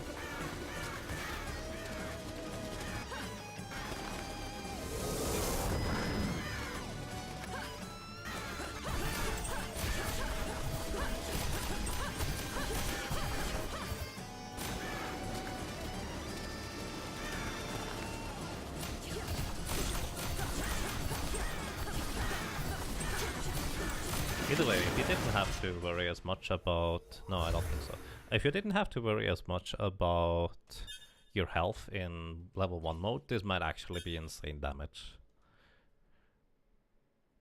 So, you know how I used that switcher already, man, with the Scythe Ring? Scythe Ring plus switch plus attack at the same time might actually end up dealing a lot of damage if you do it this way. Take care, Blood. Thank you for dropping by, and have a pleasant evening. All the best to you.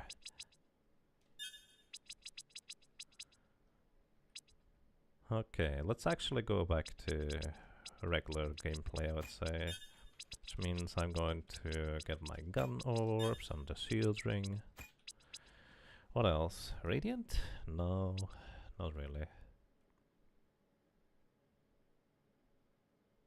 Scythe Ring is must anyways for runs, is it? I don't actually know how you do that in speedruns. Should probably look that up sometime soon. Now that I've basically done. Right, I need to also rebind my keys now. Just probably stick to the gun orb. The one downside of this thing is not naturally that it's just kinda slow. What could I go for? Probably just Shattered Orb and Sanguine Ring in the end. I wonder whether Scythe Ring and Shattered Orb would deal more damage actually. That would be kinda curious. Forbidden 2, let's just use Shattered Orb. Okay. Gun Orb. Good. Set the buttons back here to 7. Let's go.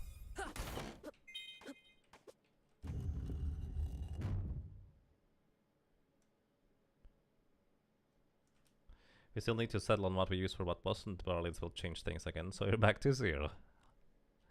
You're welcome, and I apologize, I guess.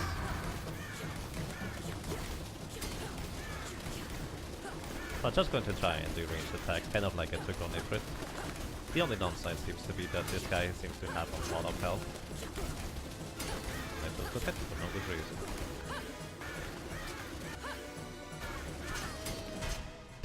3 hits and I'm dead.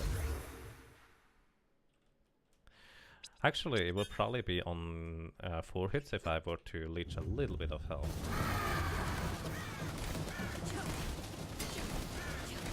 Either way, this could take a while. Just need to play safe, I guess.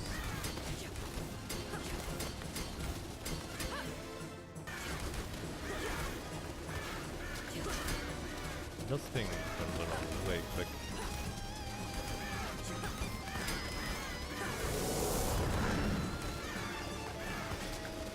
I jumped, but I was blocking, so I ended up just dropping through the platform. Whoops.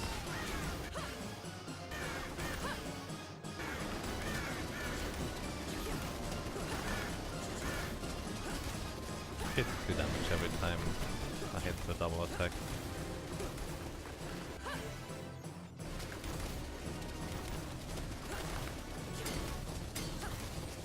I don't even know whether I deal any damage. Probably not, because my Sand Blast does not refill right now.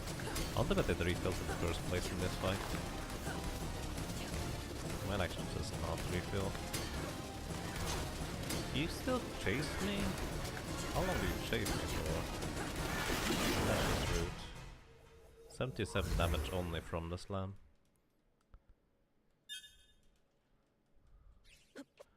Okay, I just need to be a bit more careful here, really. Dun, dun. Ifrit had a ridiculous amount of health, it felt like, but at the same time I took him safe and slowly for the most part. But I did kill him first try, I think. Not actually entirely sure about that anymore.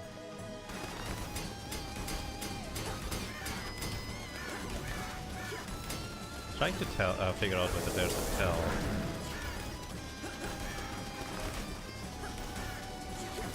Or when to use the purple ones. Wow!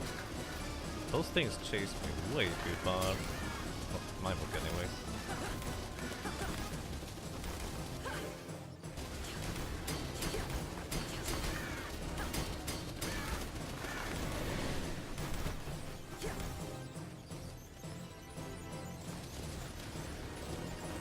I guess also I should learn the layout of the platforms. I don't like you purple ones.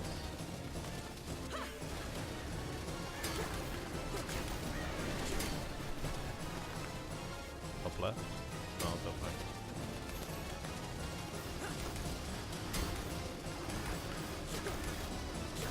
I don't think I'm actually hitting, this is too far away.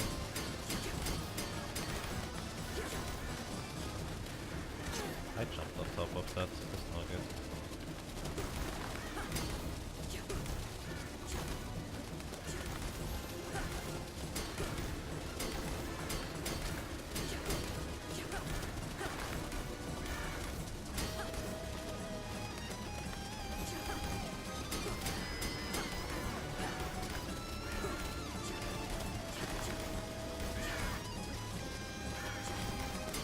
I want to just keep my distance, mainly because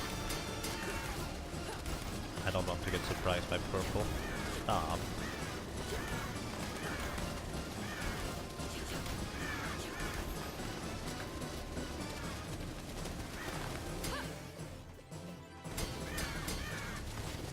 How long do you plan on chasing me? Go away.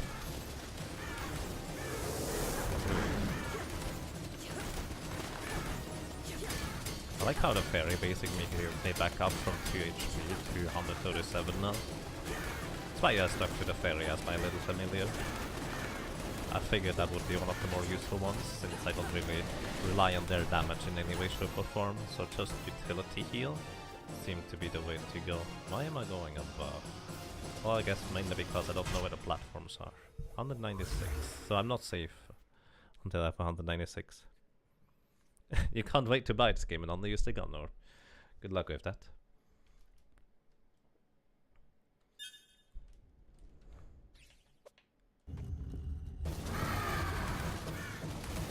Oh well, I just need to really avoid the purple one, to stay focused.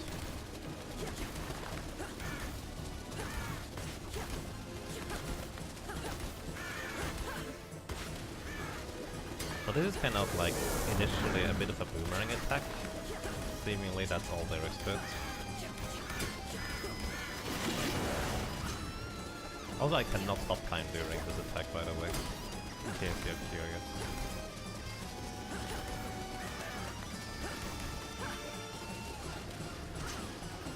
I should not have had my back to the thing.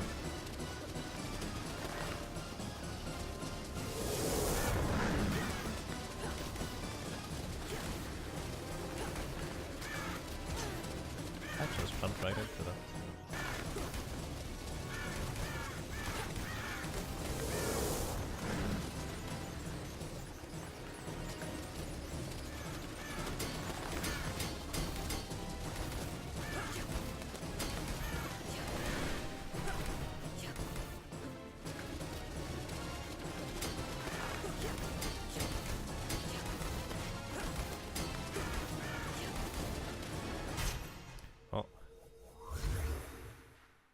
Level 1 Nightmare, now you can plus gun orb only. Well, good luck with that.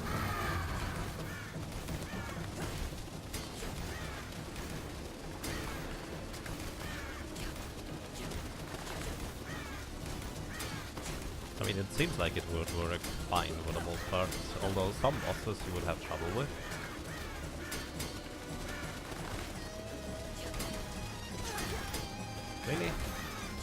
hit me there.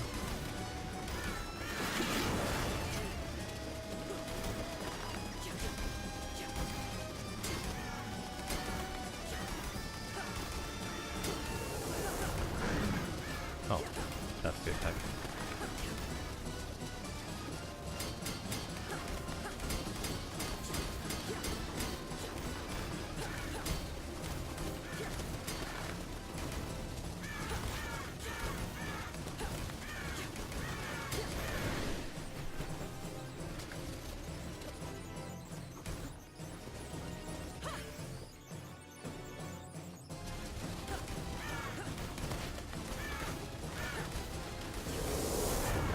Just hope for no purples.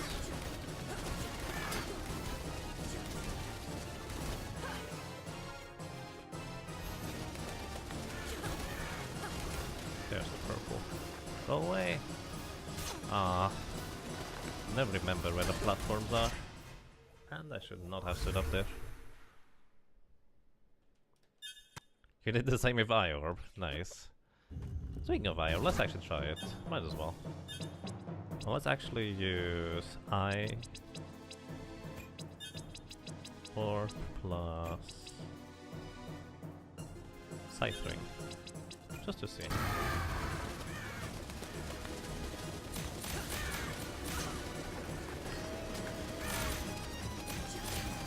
Everything seems to be effective against this guy, by the way. It also leads me to believe that he has tremendous amount of HP, most likely. Oh my goodness.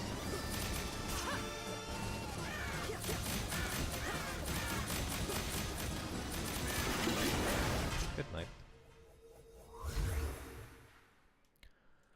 I mean, really, what I could see, he seems to not use his.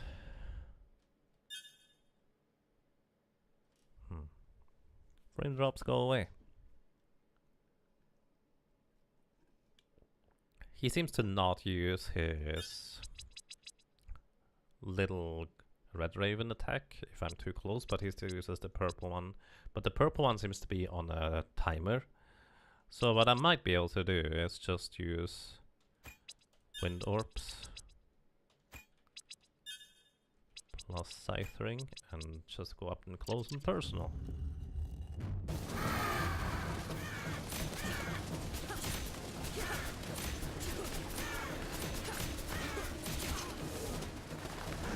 So he hit me with something there. And the thing is, I don't know what it was.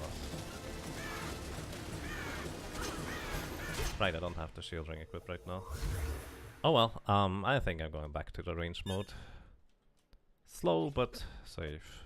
At least one time. Stop me to make silly mistakes.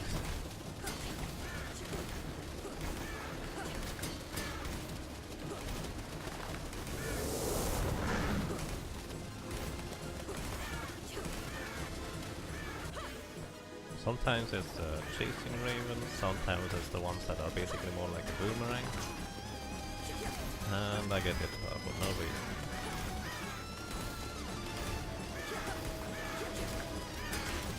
I should have an orb where I'm basically going just sit right inside of him for a while, because that is an option. So I should have a secondary orb functionality, I would say, at least. What seem to be the most promising of those so far. Shattered Orb and Sanguinary? Actually, that should be fine.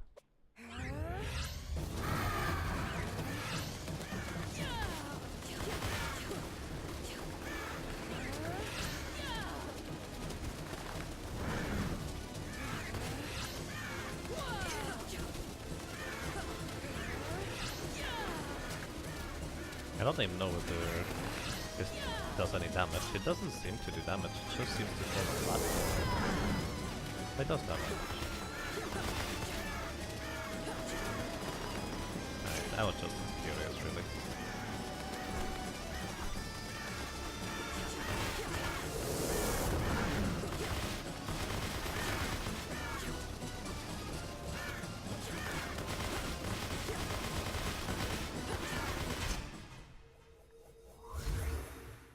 Can the orbs look like Pokeballs? It does a bit.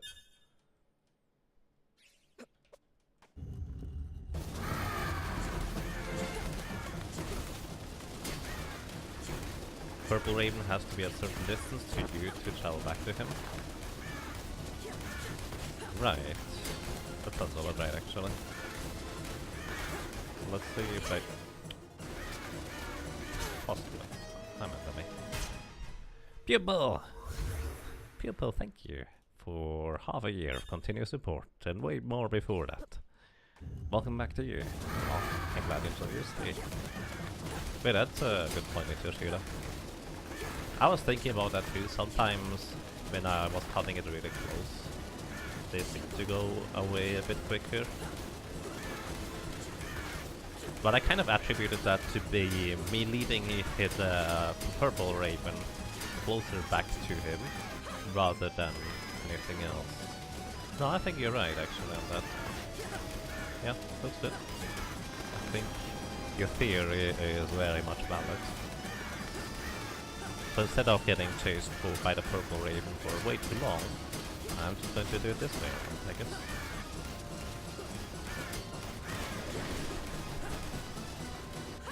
Oops, I did not mean to do that, but that's okay too. Yeah, alright, it just goes back after it was close enough.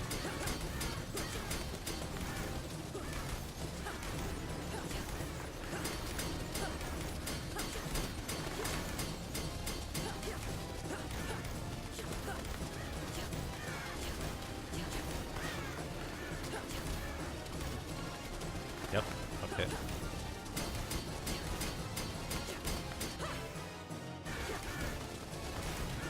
Pretty sure my shots don't hit our screen, by the way, so I have to get closer.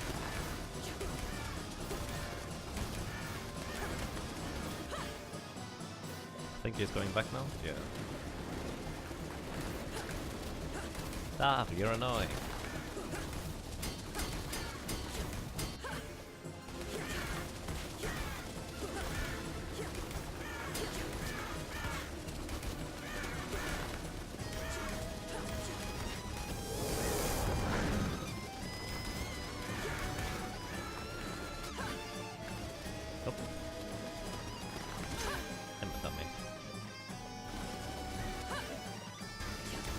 Time a little bit longer, it's fine.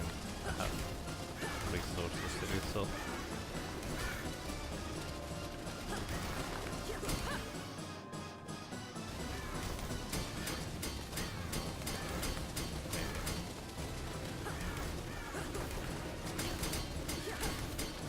Purple should arrive soon. This.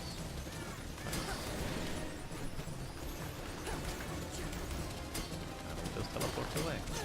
What? How did you hit me? I disagree with that one.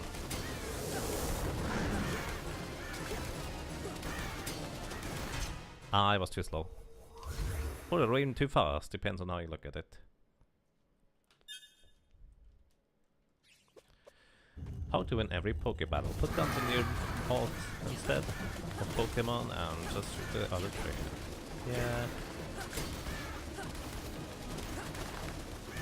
It's kind of curious that if you think about it, in the Pokemon universe there seems to be pretty much no real trainer or person-on-person violence. It's pretty much all through Pokemon, even though trainers themselves seem to be rather strong at times too. Curiously enough.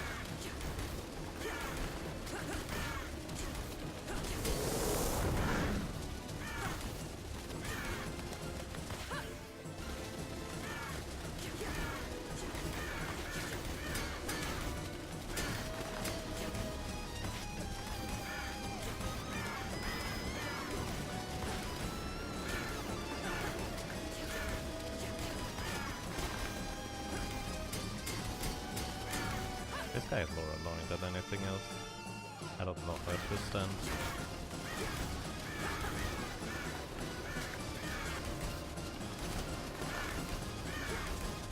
I think he teleports after you deal a certain amount of damage. Initially anyways. I could just sit here and wait until he comes back. Probably. I don't even know whether that's true. He might just stay there and shoot his purples.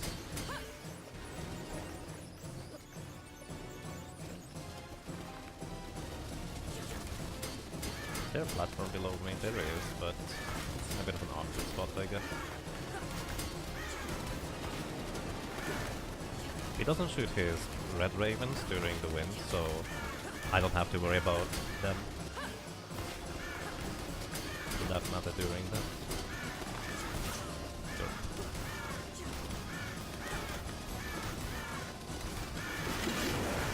I did not see that one coming. Rude. I could also just wait until the fairy heals me up. That's an alternative.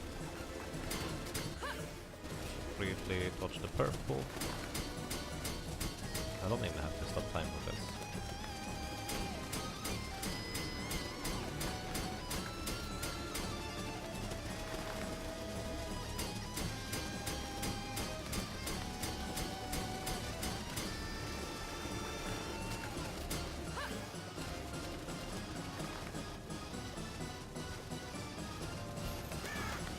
What? I did not mean to latch onto that circle.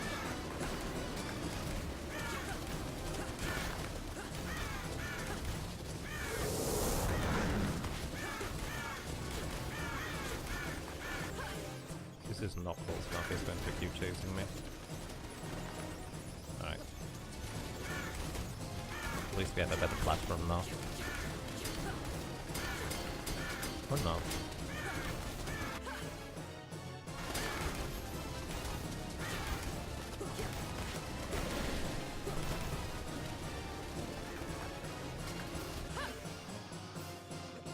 That's annoying. So I could stand here, but it's really unhealthy as soon as the purple ones arrive.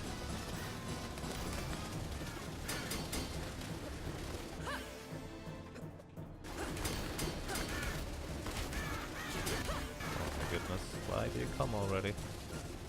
Ow! Rude. Come a bit closer, buddy. Just a little bit. That's a really annoying place to be at.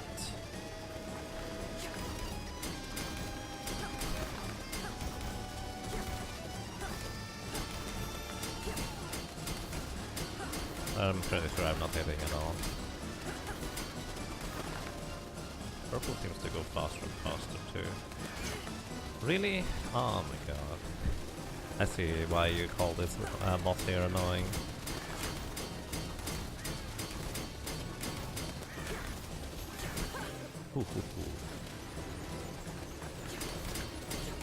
I would not say it's bad. It's just not as intriguing to fight because it seems to be mostly just hope that he goes in the correct position and then we go. Something of that equivalent.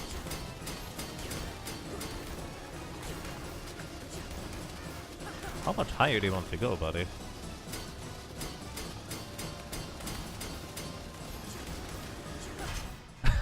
That was cheap. That was really cheap.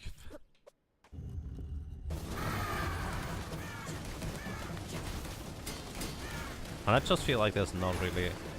Well, there's probably some way to defeat him in melee.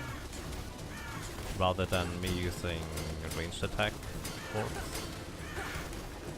But I would not really know how to properly do that. Either way, the purple ravens clearly speed up the more I damage him. So it's kind of an indicator for how far I am into killing him. Just wish I could scroll the camera separately. That would be kind of convenient. Also when he does that attack, he goes back to his original position afterwards. This is when he moves. He moves in increments, you could say.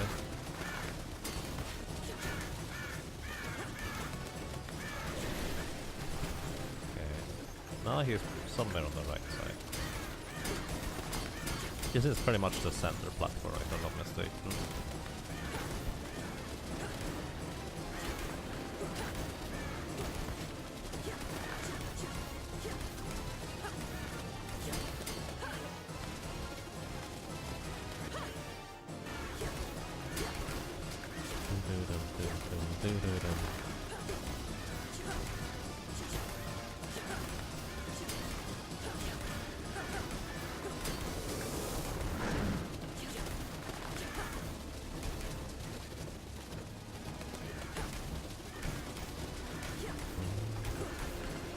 The problem about the Icicle ring is that I don't have a shield ring.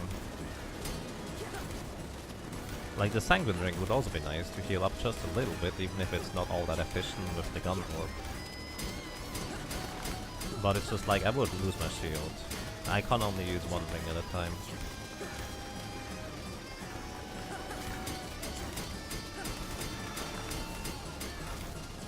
I think I'm hitting once in a while. He needs to be a little bit higher up for it though. After the next Purple Raven I'm going closer.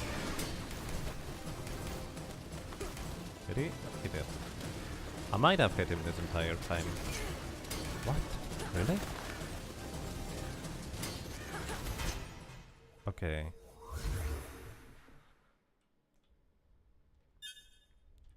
Oh, yeah, you literally just said that. I didn't read the first sentence. Exactly.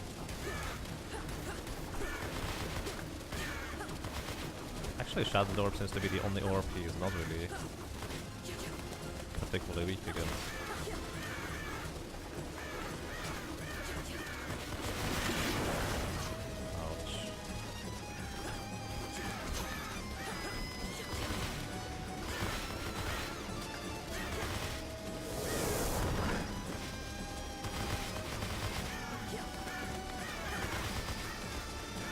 That was close.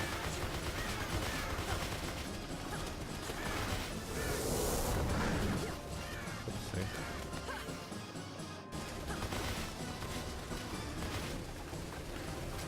Oh, I see. That red raven, that one raven he shoots, he will always shoot that one. Regardless of how close I am. Just the line of ravens he will always only do when I'm far enough away, so to speak.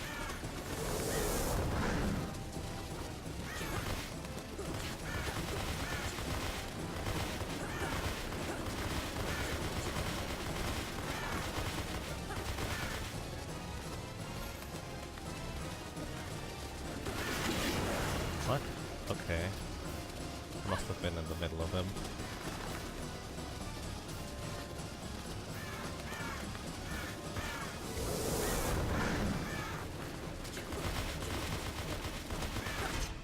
And purple. I can probably survive for a while with just a Sanguine ring instead. So let me actually go. Actually, I already have set it up. Scythe ring and Sanguine ring. Depending on whether I took damage or not, I guess. Although I probably should test different rings since while Shadow Orb is really good for leeching health, there might be other rings that just might be straight up better for dealing damage instead.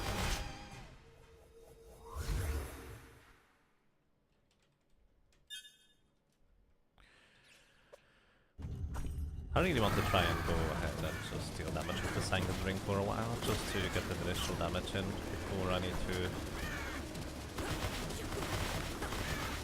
go at long range with the gun orbs. Although this is super annoying anyways right now.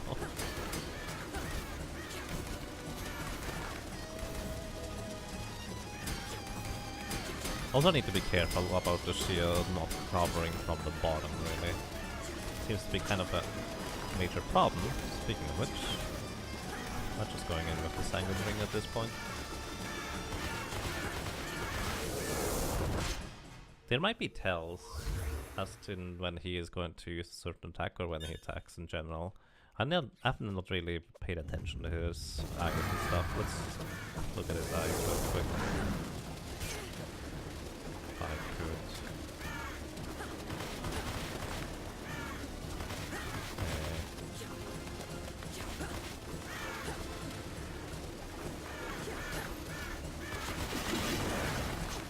Nope, I didn't see anything.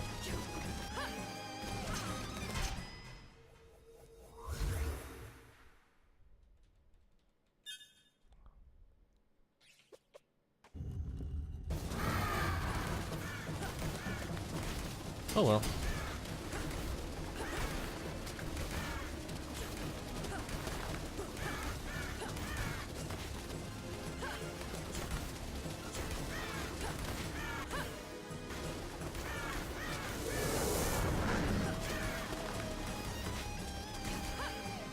would have hit me, but it didn't time stop.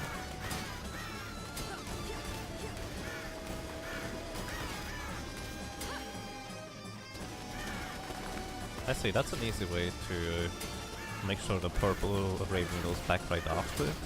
Just go in the opposite of his direction of where he is going, because then he will take a little bit of time to turn around, and I can basically just onset time right next to him safely. Alright, so you're in a nice position here. Kind of.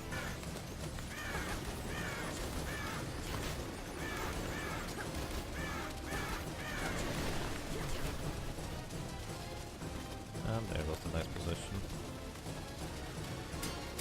I don't count Ravens. Let's see. 1, 2, 3, 4, 5, 6, 7, 8, 9, 10, 11, 12, 13. Might just be random. 1, 2, 3, 4, 5, 6, 7, 8, 9, 10, 11, 12, 13. Might be just 13.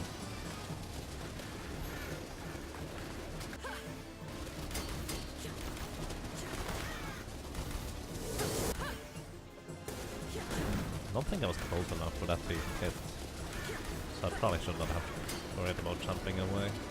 Could you stop with that?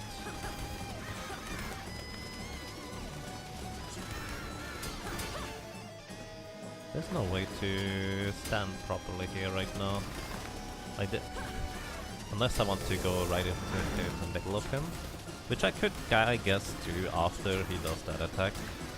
Would probably be fine. Could you please not do that?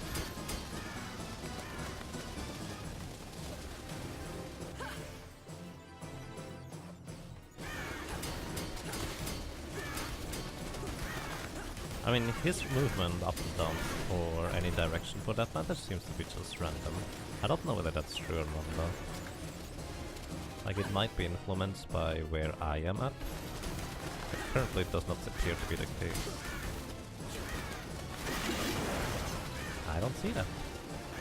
I can't tell when he is going for it. There's probably a tell, but I'm just missing it.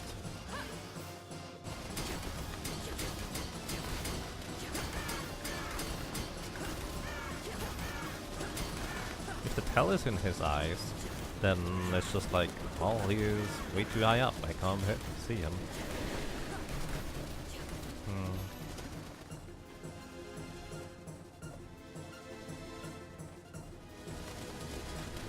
Ah, okay, that was mine. I needed to react quicker.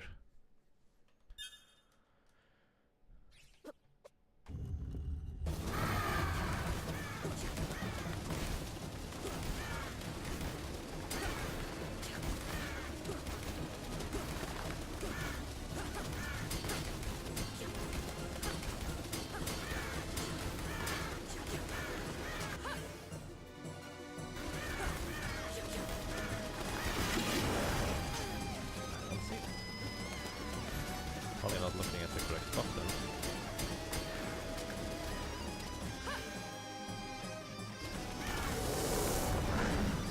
I mean, that's an easy one. I guess that's too tough. For some reason, I always assume that's what I get hit by. It's actually not that, is it? Must be something separate.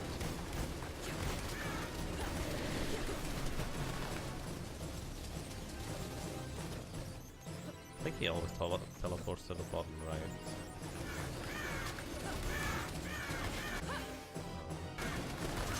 Wow, that was just rude.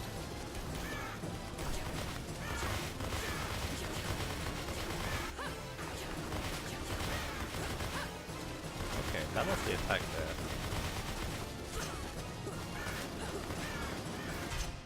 Okay. Try to bait it out with your stopping time. Seemed to not work out right there. I could try to sit on a platform, but at the same time this does not appear to be a good opportunity most of the time.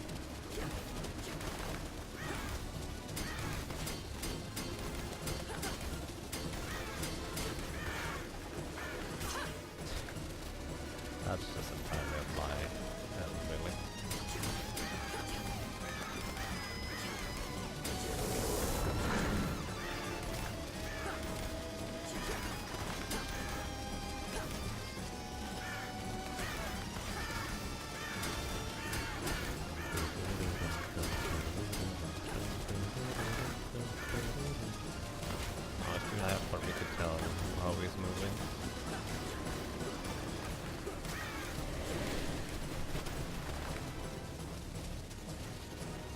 Let's see.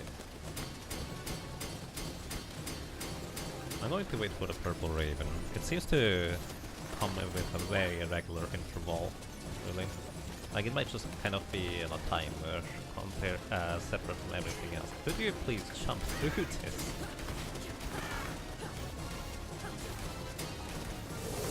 I must have let go of down before jumping there.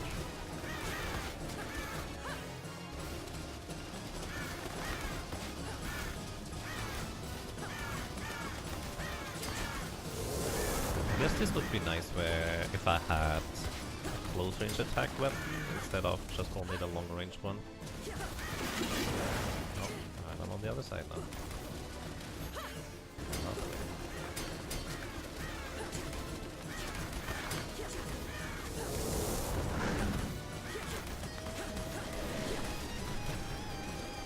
Teleport to the other side. What I may want to do is just regenerate HP thanks to the fairy. Just wait on it. The obvious downside is that the purple one is not going to let me easily. Well, I don't have to stop time for too long either. Maybe in the meantime he might come into a nicer position for me to actually hit him. Okay, that was silly. Like this is nice. Purple should be soon.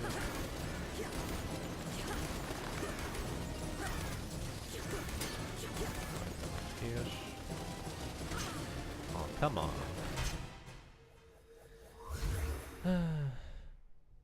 Maybe I should... What could I use in order to avoid that from happening? Do you have any spells? Light Wall, Frozen Spires, Crimson Vortex. I mean, I guess the problem is to actually charge up and use it. Kind of.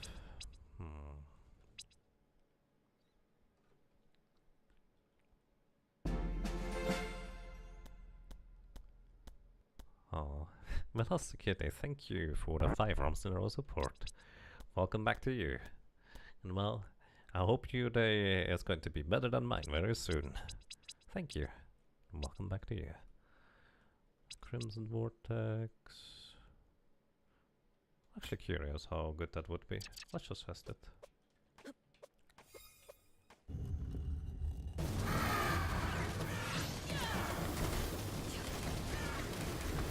Right, we have limited range. Only 11 damage too. Let's see whether we have something else that might be useful. Colossal Blade, Light Wall. Light Wall might have some potential. There's a problem with it. Though. Well, I guess what I could do is I could use the Light Wall in order to create a wall in front of myself to shield against the ravens. And then use the regular attacks from whatever weapon I'm using in order to leech HP or something like that. I guess that would be an option. Let's try Aura Blast. I haven't used Aura Blast since really much the beginning. 8. Not really. Not really worth it. What else could we go for? Not really anything. The rest is usually bound to the ground. Or it's just a single swipe. Oh well.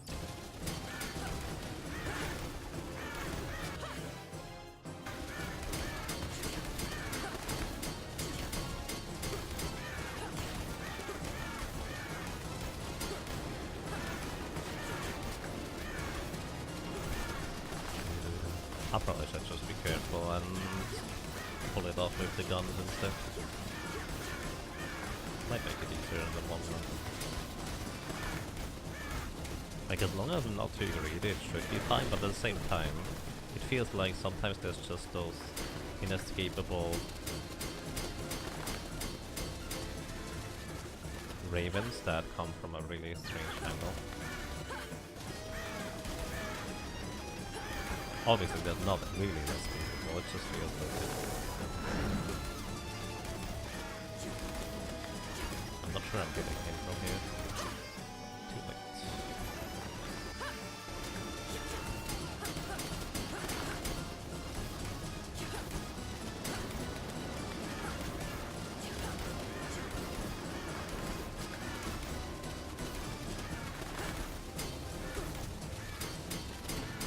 Waiting on the purple one before I move.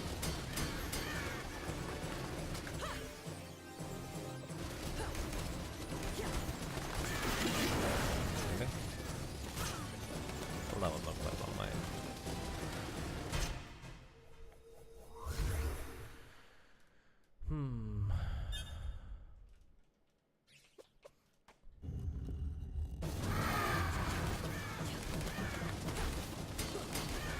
This boss takes me longer than the final boss in the end now.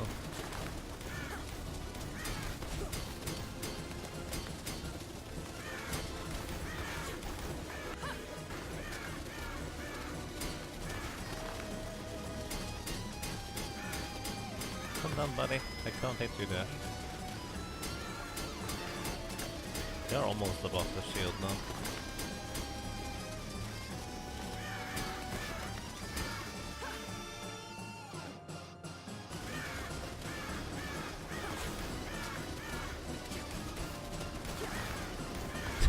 Now he's using it.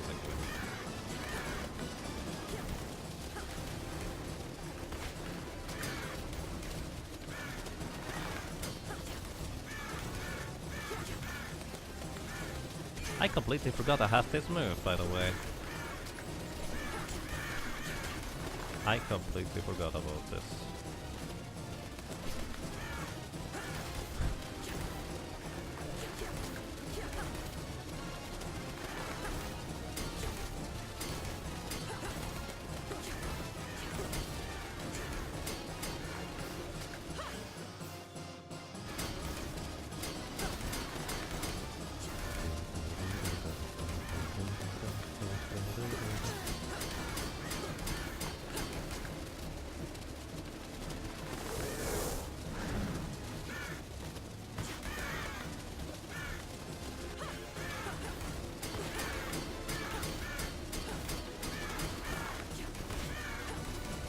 I see.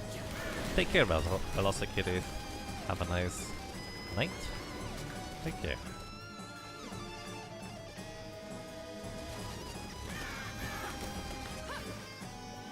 I think this place here is better. You threw me into the rain. And landed off screen. And agrees to you, Tsukiyomaru. We beat the final boss, from what I can tell, is the final boss, really. And this one is just an optional one. The shield seems to move slightly when you move, which causes the Ravens sometimes get past and hit you. Yeah, I need to basically just anticipate and play that proper, to say the least. I think that is all of me, really. There's nothing really to blame.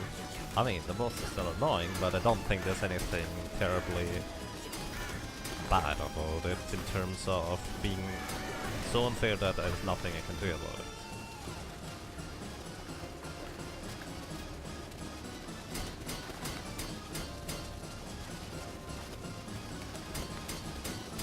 Waiting on the purple before I go.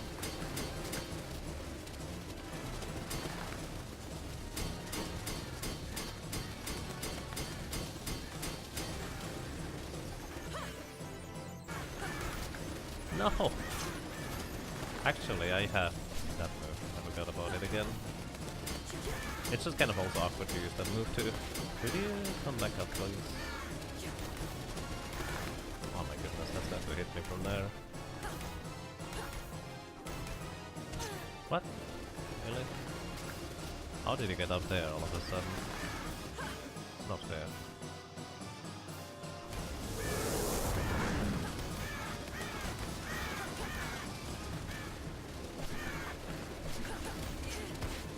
Yeah, that's not a good idea on mine. At this point I might as well.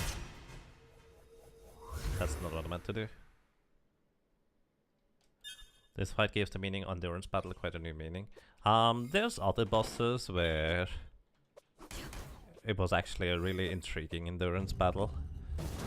That's just kind of the thing when you play level 1 nightmare mode. But all the odds? No. I think I'm missing at least one, presumably from this guy here.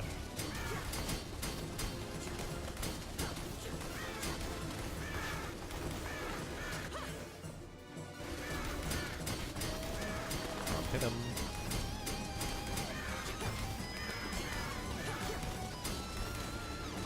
Still can't hit you. Now I can hit you.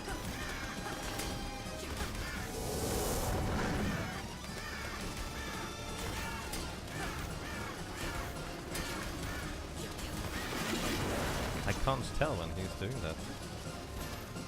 Like, I'm literally just watching him, mindlessly spamming the button, trying to see when he is about to do that move, and I just can't tell.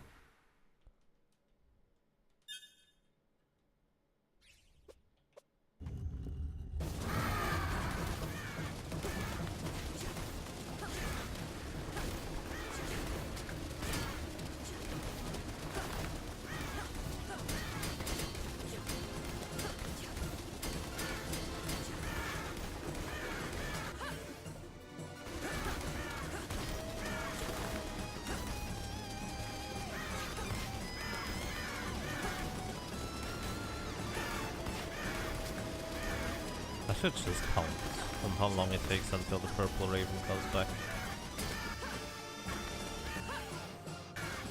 I guess the main problem is I don't know when it starts the timer.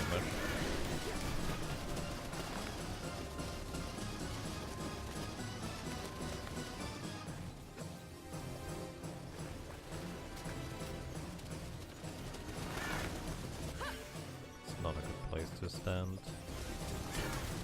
This kind of works. This is decent distance where he shouldn't use them in. But I couldn't say dash. For obvious reasons.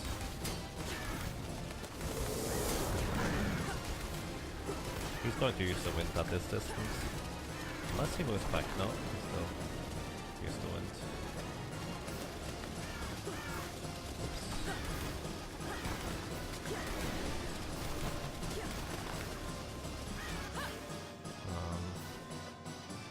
Yeah, I'm just going to wait until he comes over.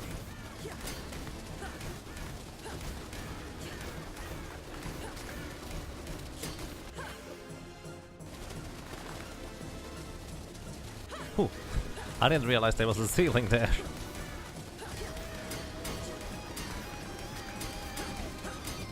It's become a little closer for me to hit you. There we go. As soon as you see the hourglass in the top left corner blinking, that's when I can actually hit him.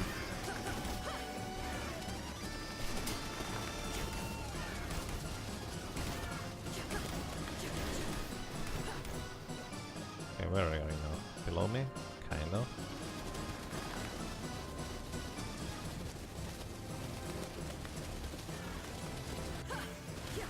This is an okay distance. Purple in just a second.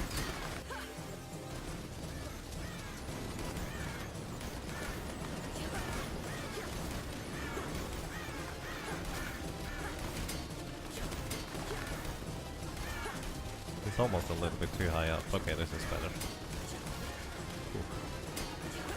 I should probably stop time for those now. Purple in the second here. There's it.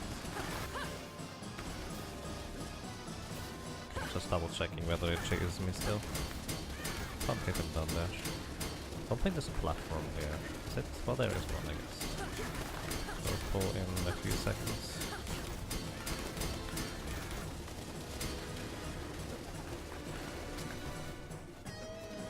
Okay, he teleported all the way up there. I wonder whether he has fixed locations or whether he just chooses randomly. Oh. That was rude. I was waiting for the purple one in case you were wondering. Oh my goodness, really? That's really bad luck. Obviously I should see that too, but it's really hard to tell that he just barely flies over my shield.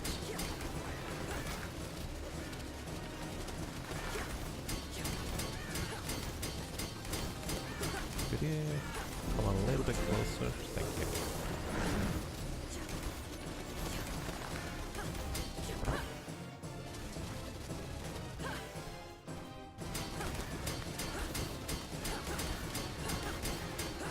You know what would be nice? Being able to manually scroll the camera in these arenas.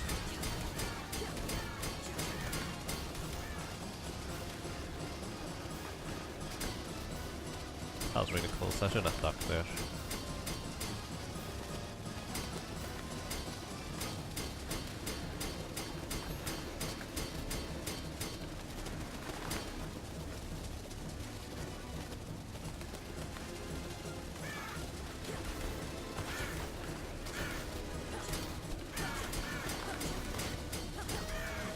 Purple is going to be annoying here, but it should be fine. It moves quick enough that it's immediately going to go back. Purple one-shots me right now. Oh, there we go. I killed him. Finally. Raven Lord complete. And Ultraval, thank you. Thank you very, very much for subscribing for 9 ROMs in a row. I really appreciate that. Welcome back to you. Hello.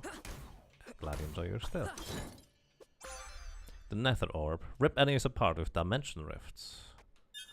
That might be my final orb. There might be other ones. I don't know what Nether Orb even does.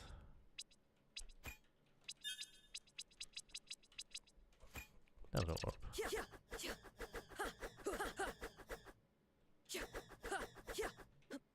Maybe it only becomes Eternal Coat. Apparently that's what I have. Maybe it becomes only apparent once I hit some enemies with it. So you have the Forbidden Tomb, your favorite orb. It's a really neat one actually, I like it. Let me check real quick.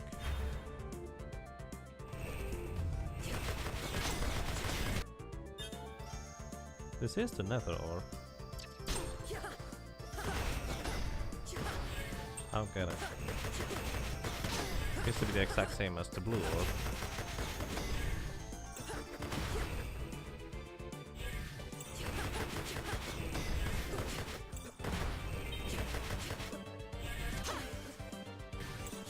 Anyone know what the Nether Orb is supposed to do?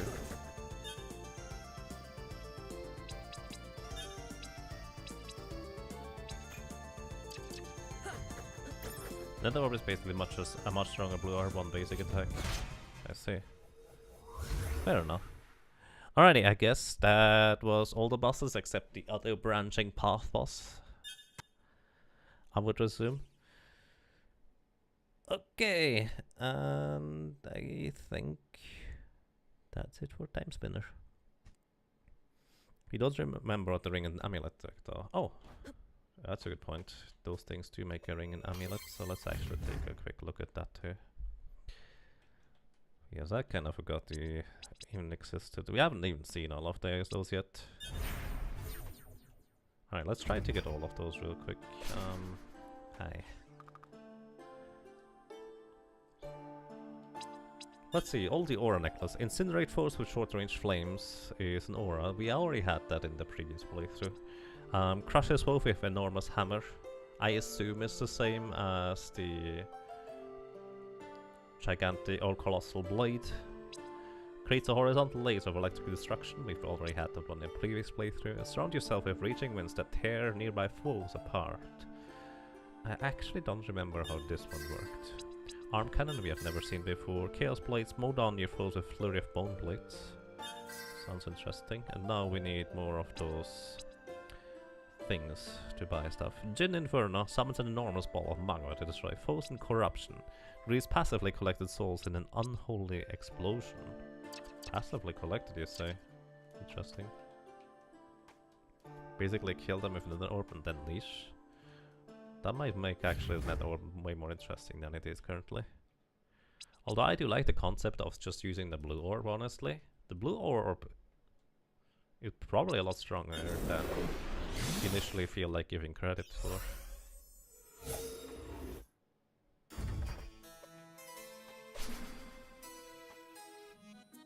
Hello.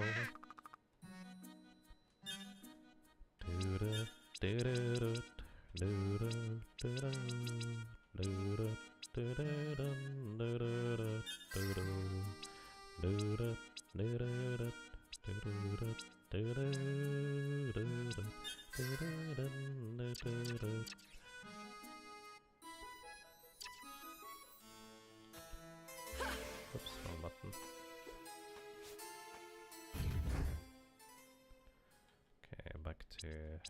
this place. This looks like Symphony of the Night. Hey Marlocar, welcome. It does have a lot of interesting elements from that game pretty much. I don't know how accurate it is exactly, but it's very similar, I would say. So we haven't seen the Jin for... Actually, you know what? I'm going to save. So we can just see all of those and then reload after using the ones that we currently have.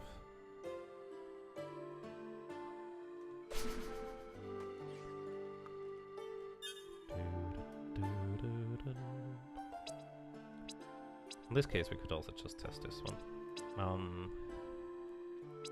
Oh, I guess the orb level also influences how much this damages. This Jin Inferno, we don't have any more necklaces for more, so I'm going to reload after. But let's just see what we now have. We have Horn Blast, Frozen Spires, Aura Blast again, Colossal Blaze Storm Eye. Then we have Arm Cannon and Chaos Blades. Let's see all of those for now. So this is the wind.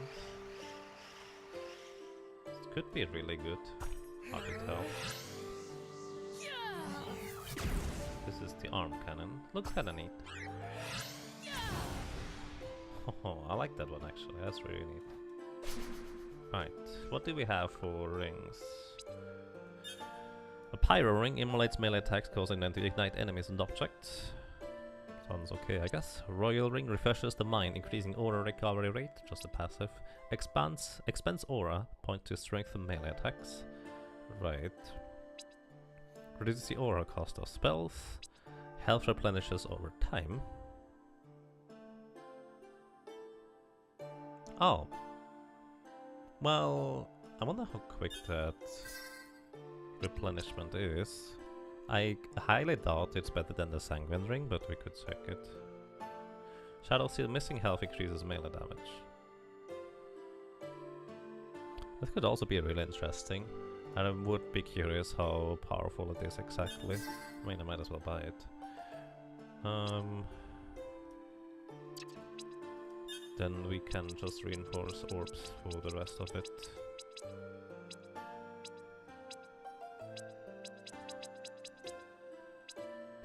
Which I would just...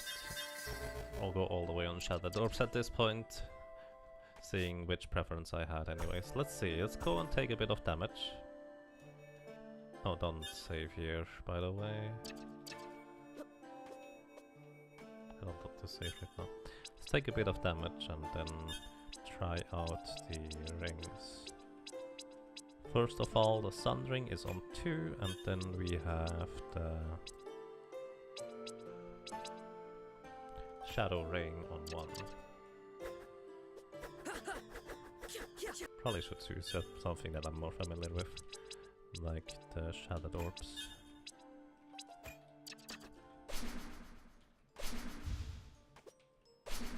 Bonk. I'm sorry, I'm having fun with bonk. There's a ceiling. So, hit me. 66 damage. Okay.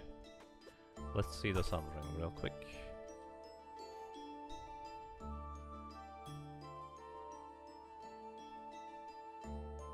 It's a pretty slow tick. So yeah, it's not nowhere near as good as the other one. What might be is that it might be percentage-based health regeneration. That's entirely possible. Let's see how much more damage these things do. Oops. 44 damage. I will need to compare that, I guess, with how much it would be with more health. 42. So if I have full health, how much damage would it be? Let's go to the title screen real quick. Sketch file, thank you for the host, I appreciate that. So 44 damage was when I had really low health, although not minimum. Can get one more. Oh, I didn't check the Jin, did I? Corruption. as well. So I want to check the Jinn and then the corruption afterwards as well. So let's go for the Jinn here.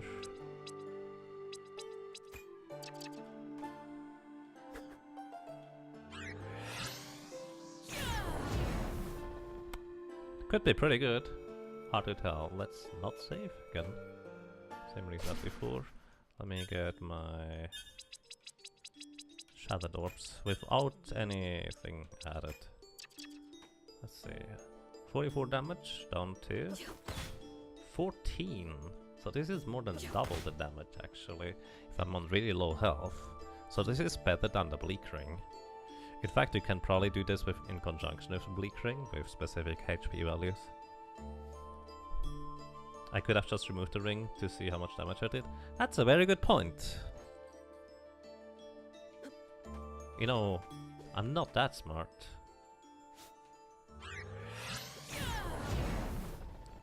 But yeah, I like this one attack. Okay, last thing to check is what that nether absorb thing is for the nether orbs. By the way, I should also use that fly straight up move way more frequently. So I actually really need. Can probably do a lot of things with that too. So corruption, let's see it. Corruption.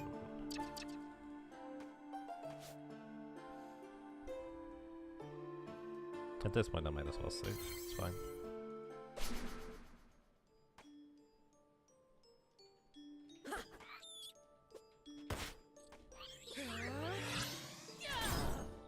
$34.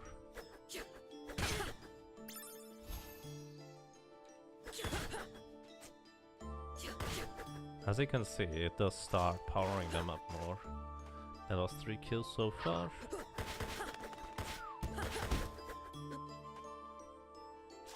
I don't know where it will cap out, but we can power it up more. Oh, it even has a special new effect now. And it might actually just be however many enemies we kill with this. Am I testing the Bleak Ring? No. I'm testing the Nether Ring. Do you know how it works?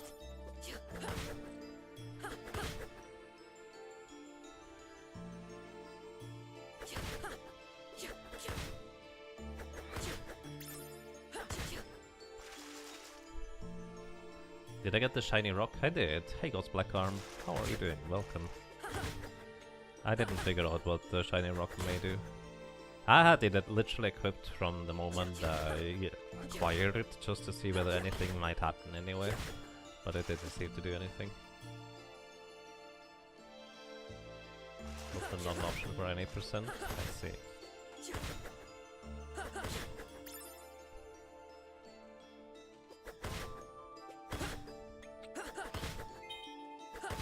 Okay, let's see how strong this will be. Oh, can I double activate this myself?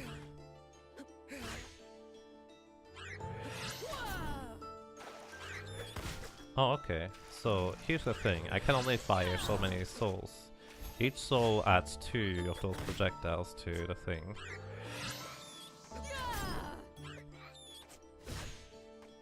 And then they home in. I don't send them myself, they just home in by themselves. Which this actually might have been really interesting against the other annoying Raven skeleton boss with the moths and the little guys. Because this could have done a tremendous amount of damage to it. Which you would only really get if you play Nukem Plus, I guess. Since it's a requirement in order to even get those things. So that's that. Either way, I think we are pretty much as done as we get. I like this game, it's really good. I'm not sure I'm motivated enough to try and start routing, running and speedrunning it, but I might just look into maybe figuring out some more tricks, such as using the Scythe Orbs. I don't know, do you even use the Scythe Orbs for speedruns or something like that?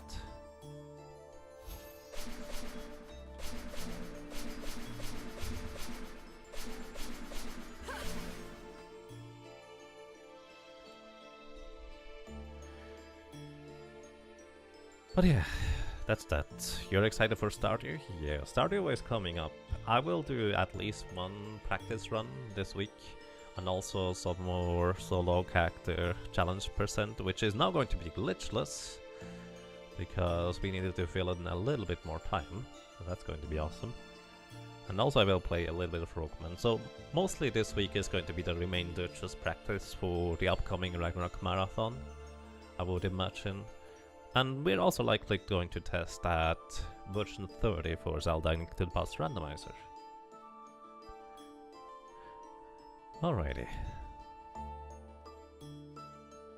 Next 2 runs of this. Maybe if I have time and still motivation, we'll see. So yeah, thank you very much for watching, for listening, and for lurking. This has been Timespinner, a really lovely game, I highly recommend it. It's really good. And well, maybe until next time. Take care everybody.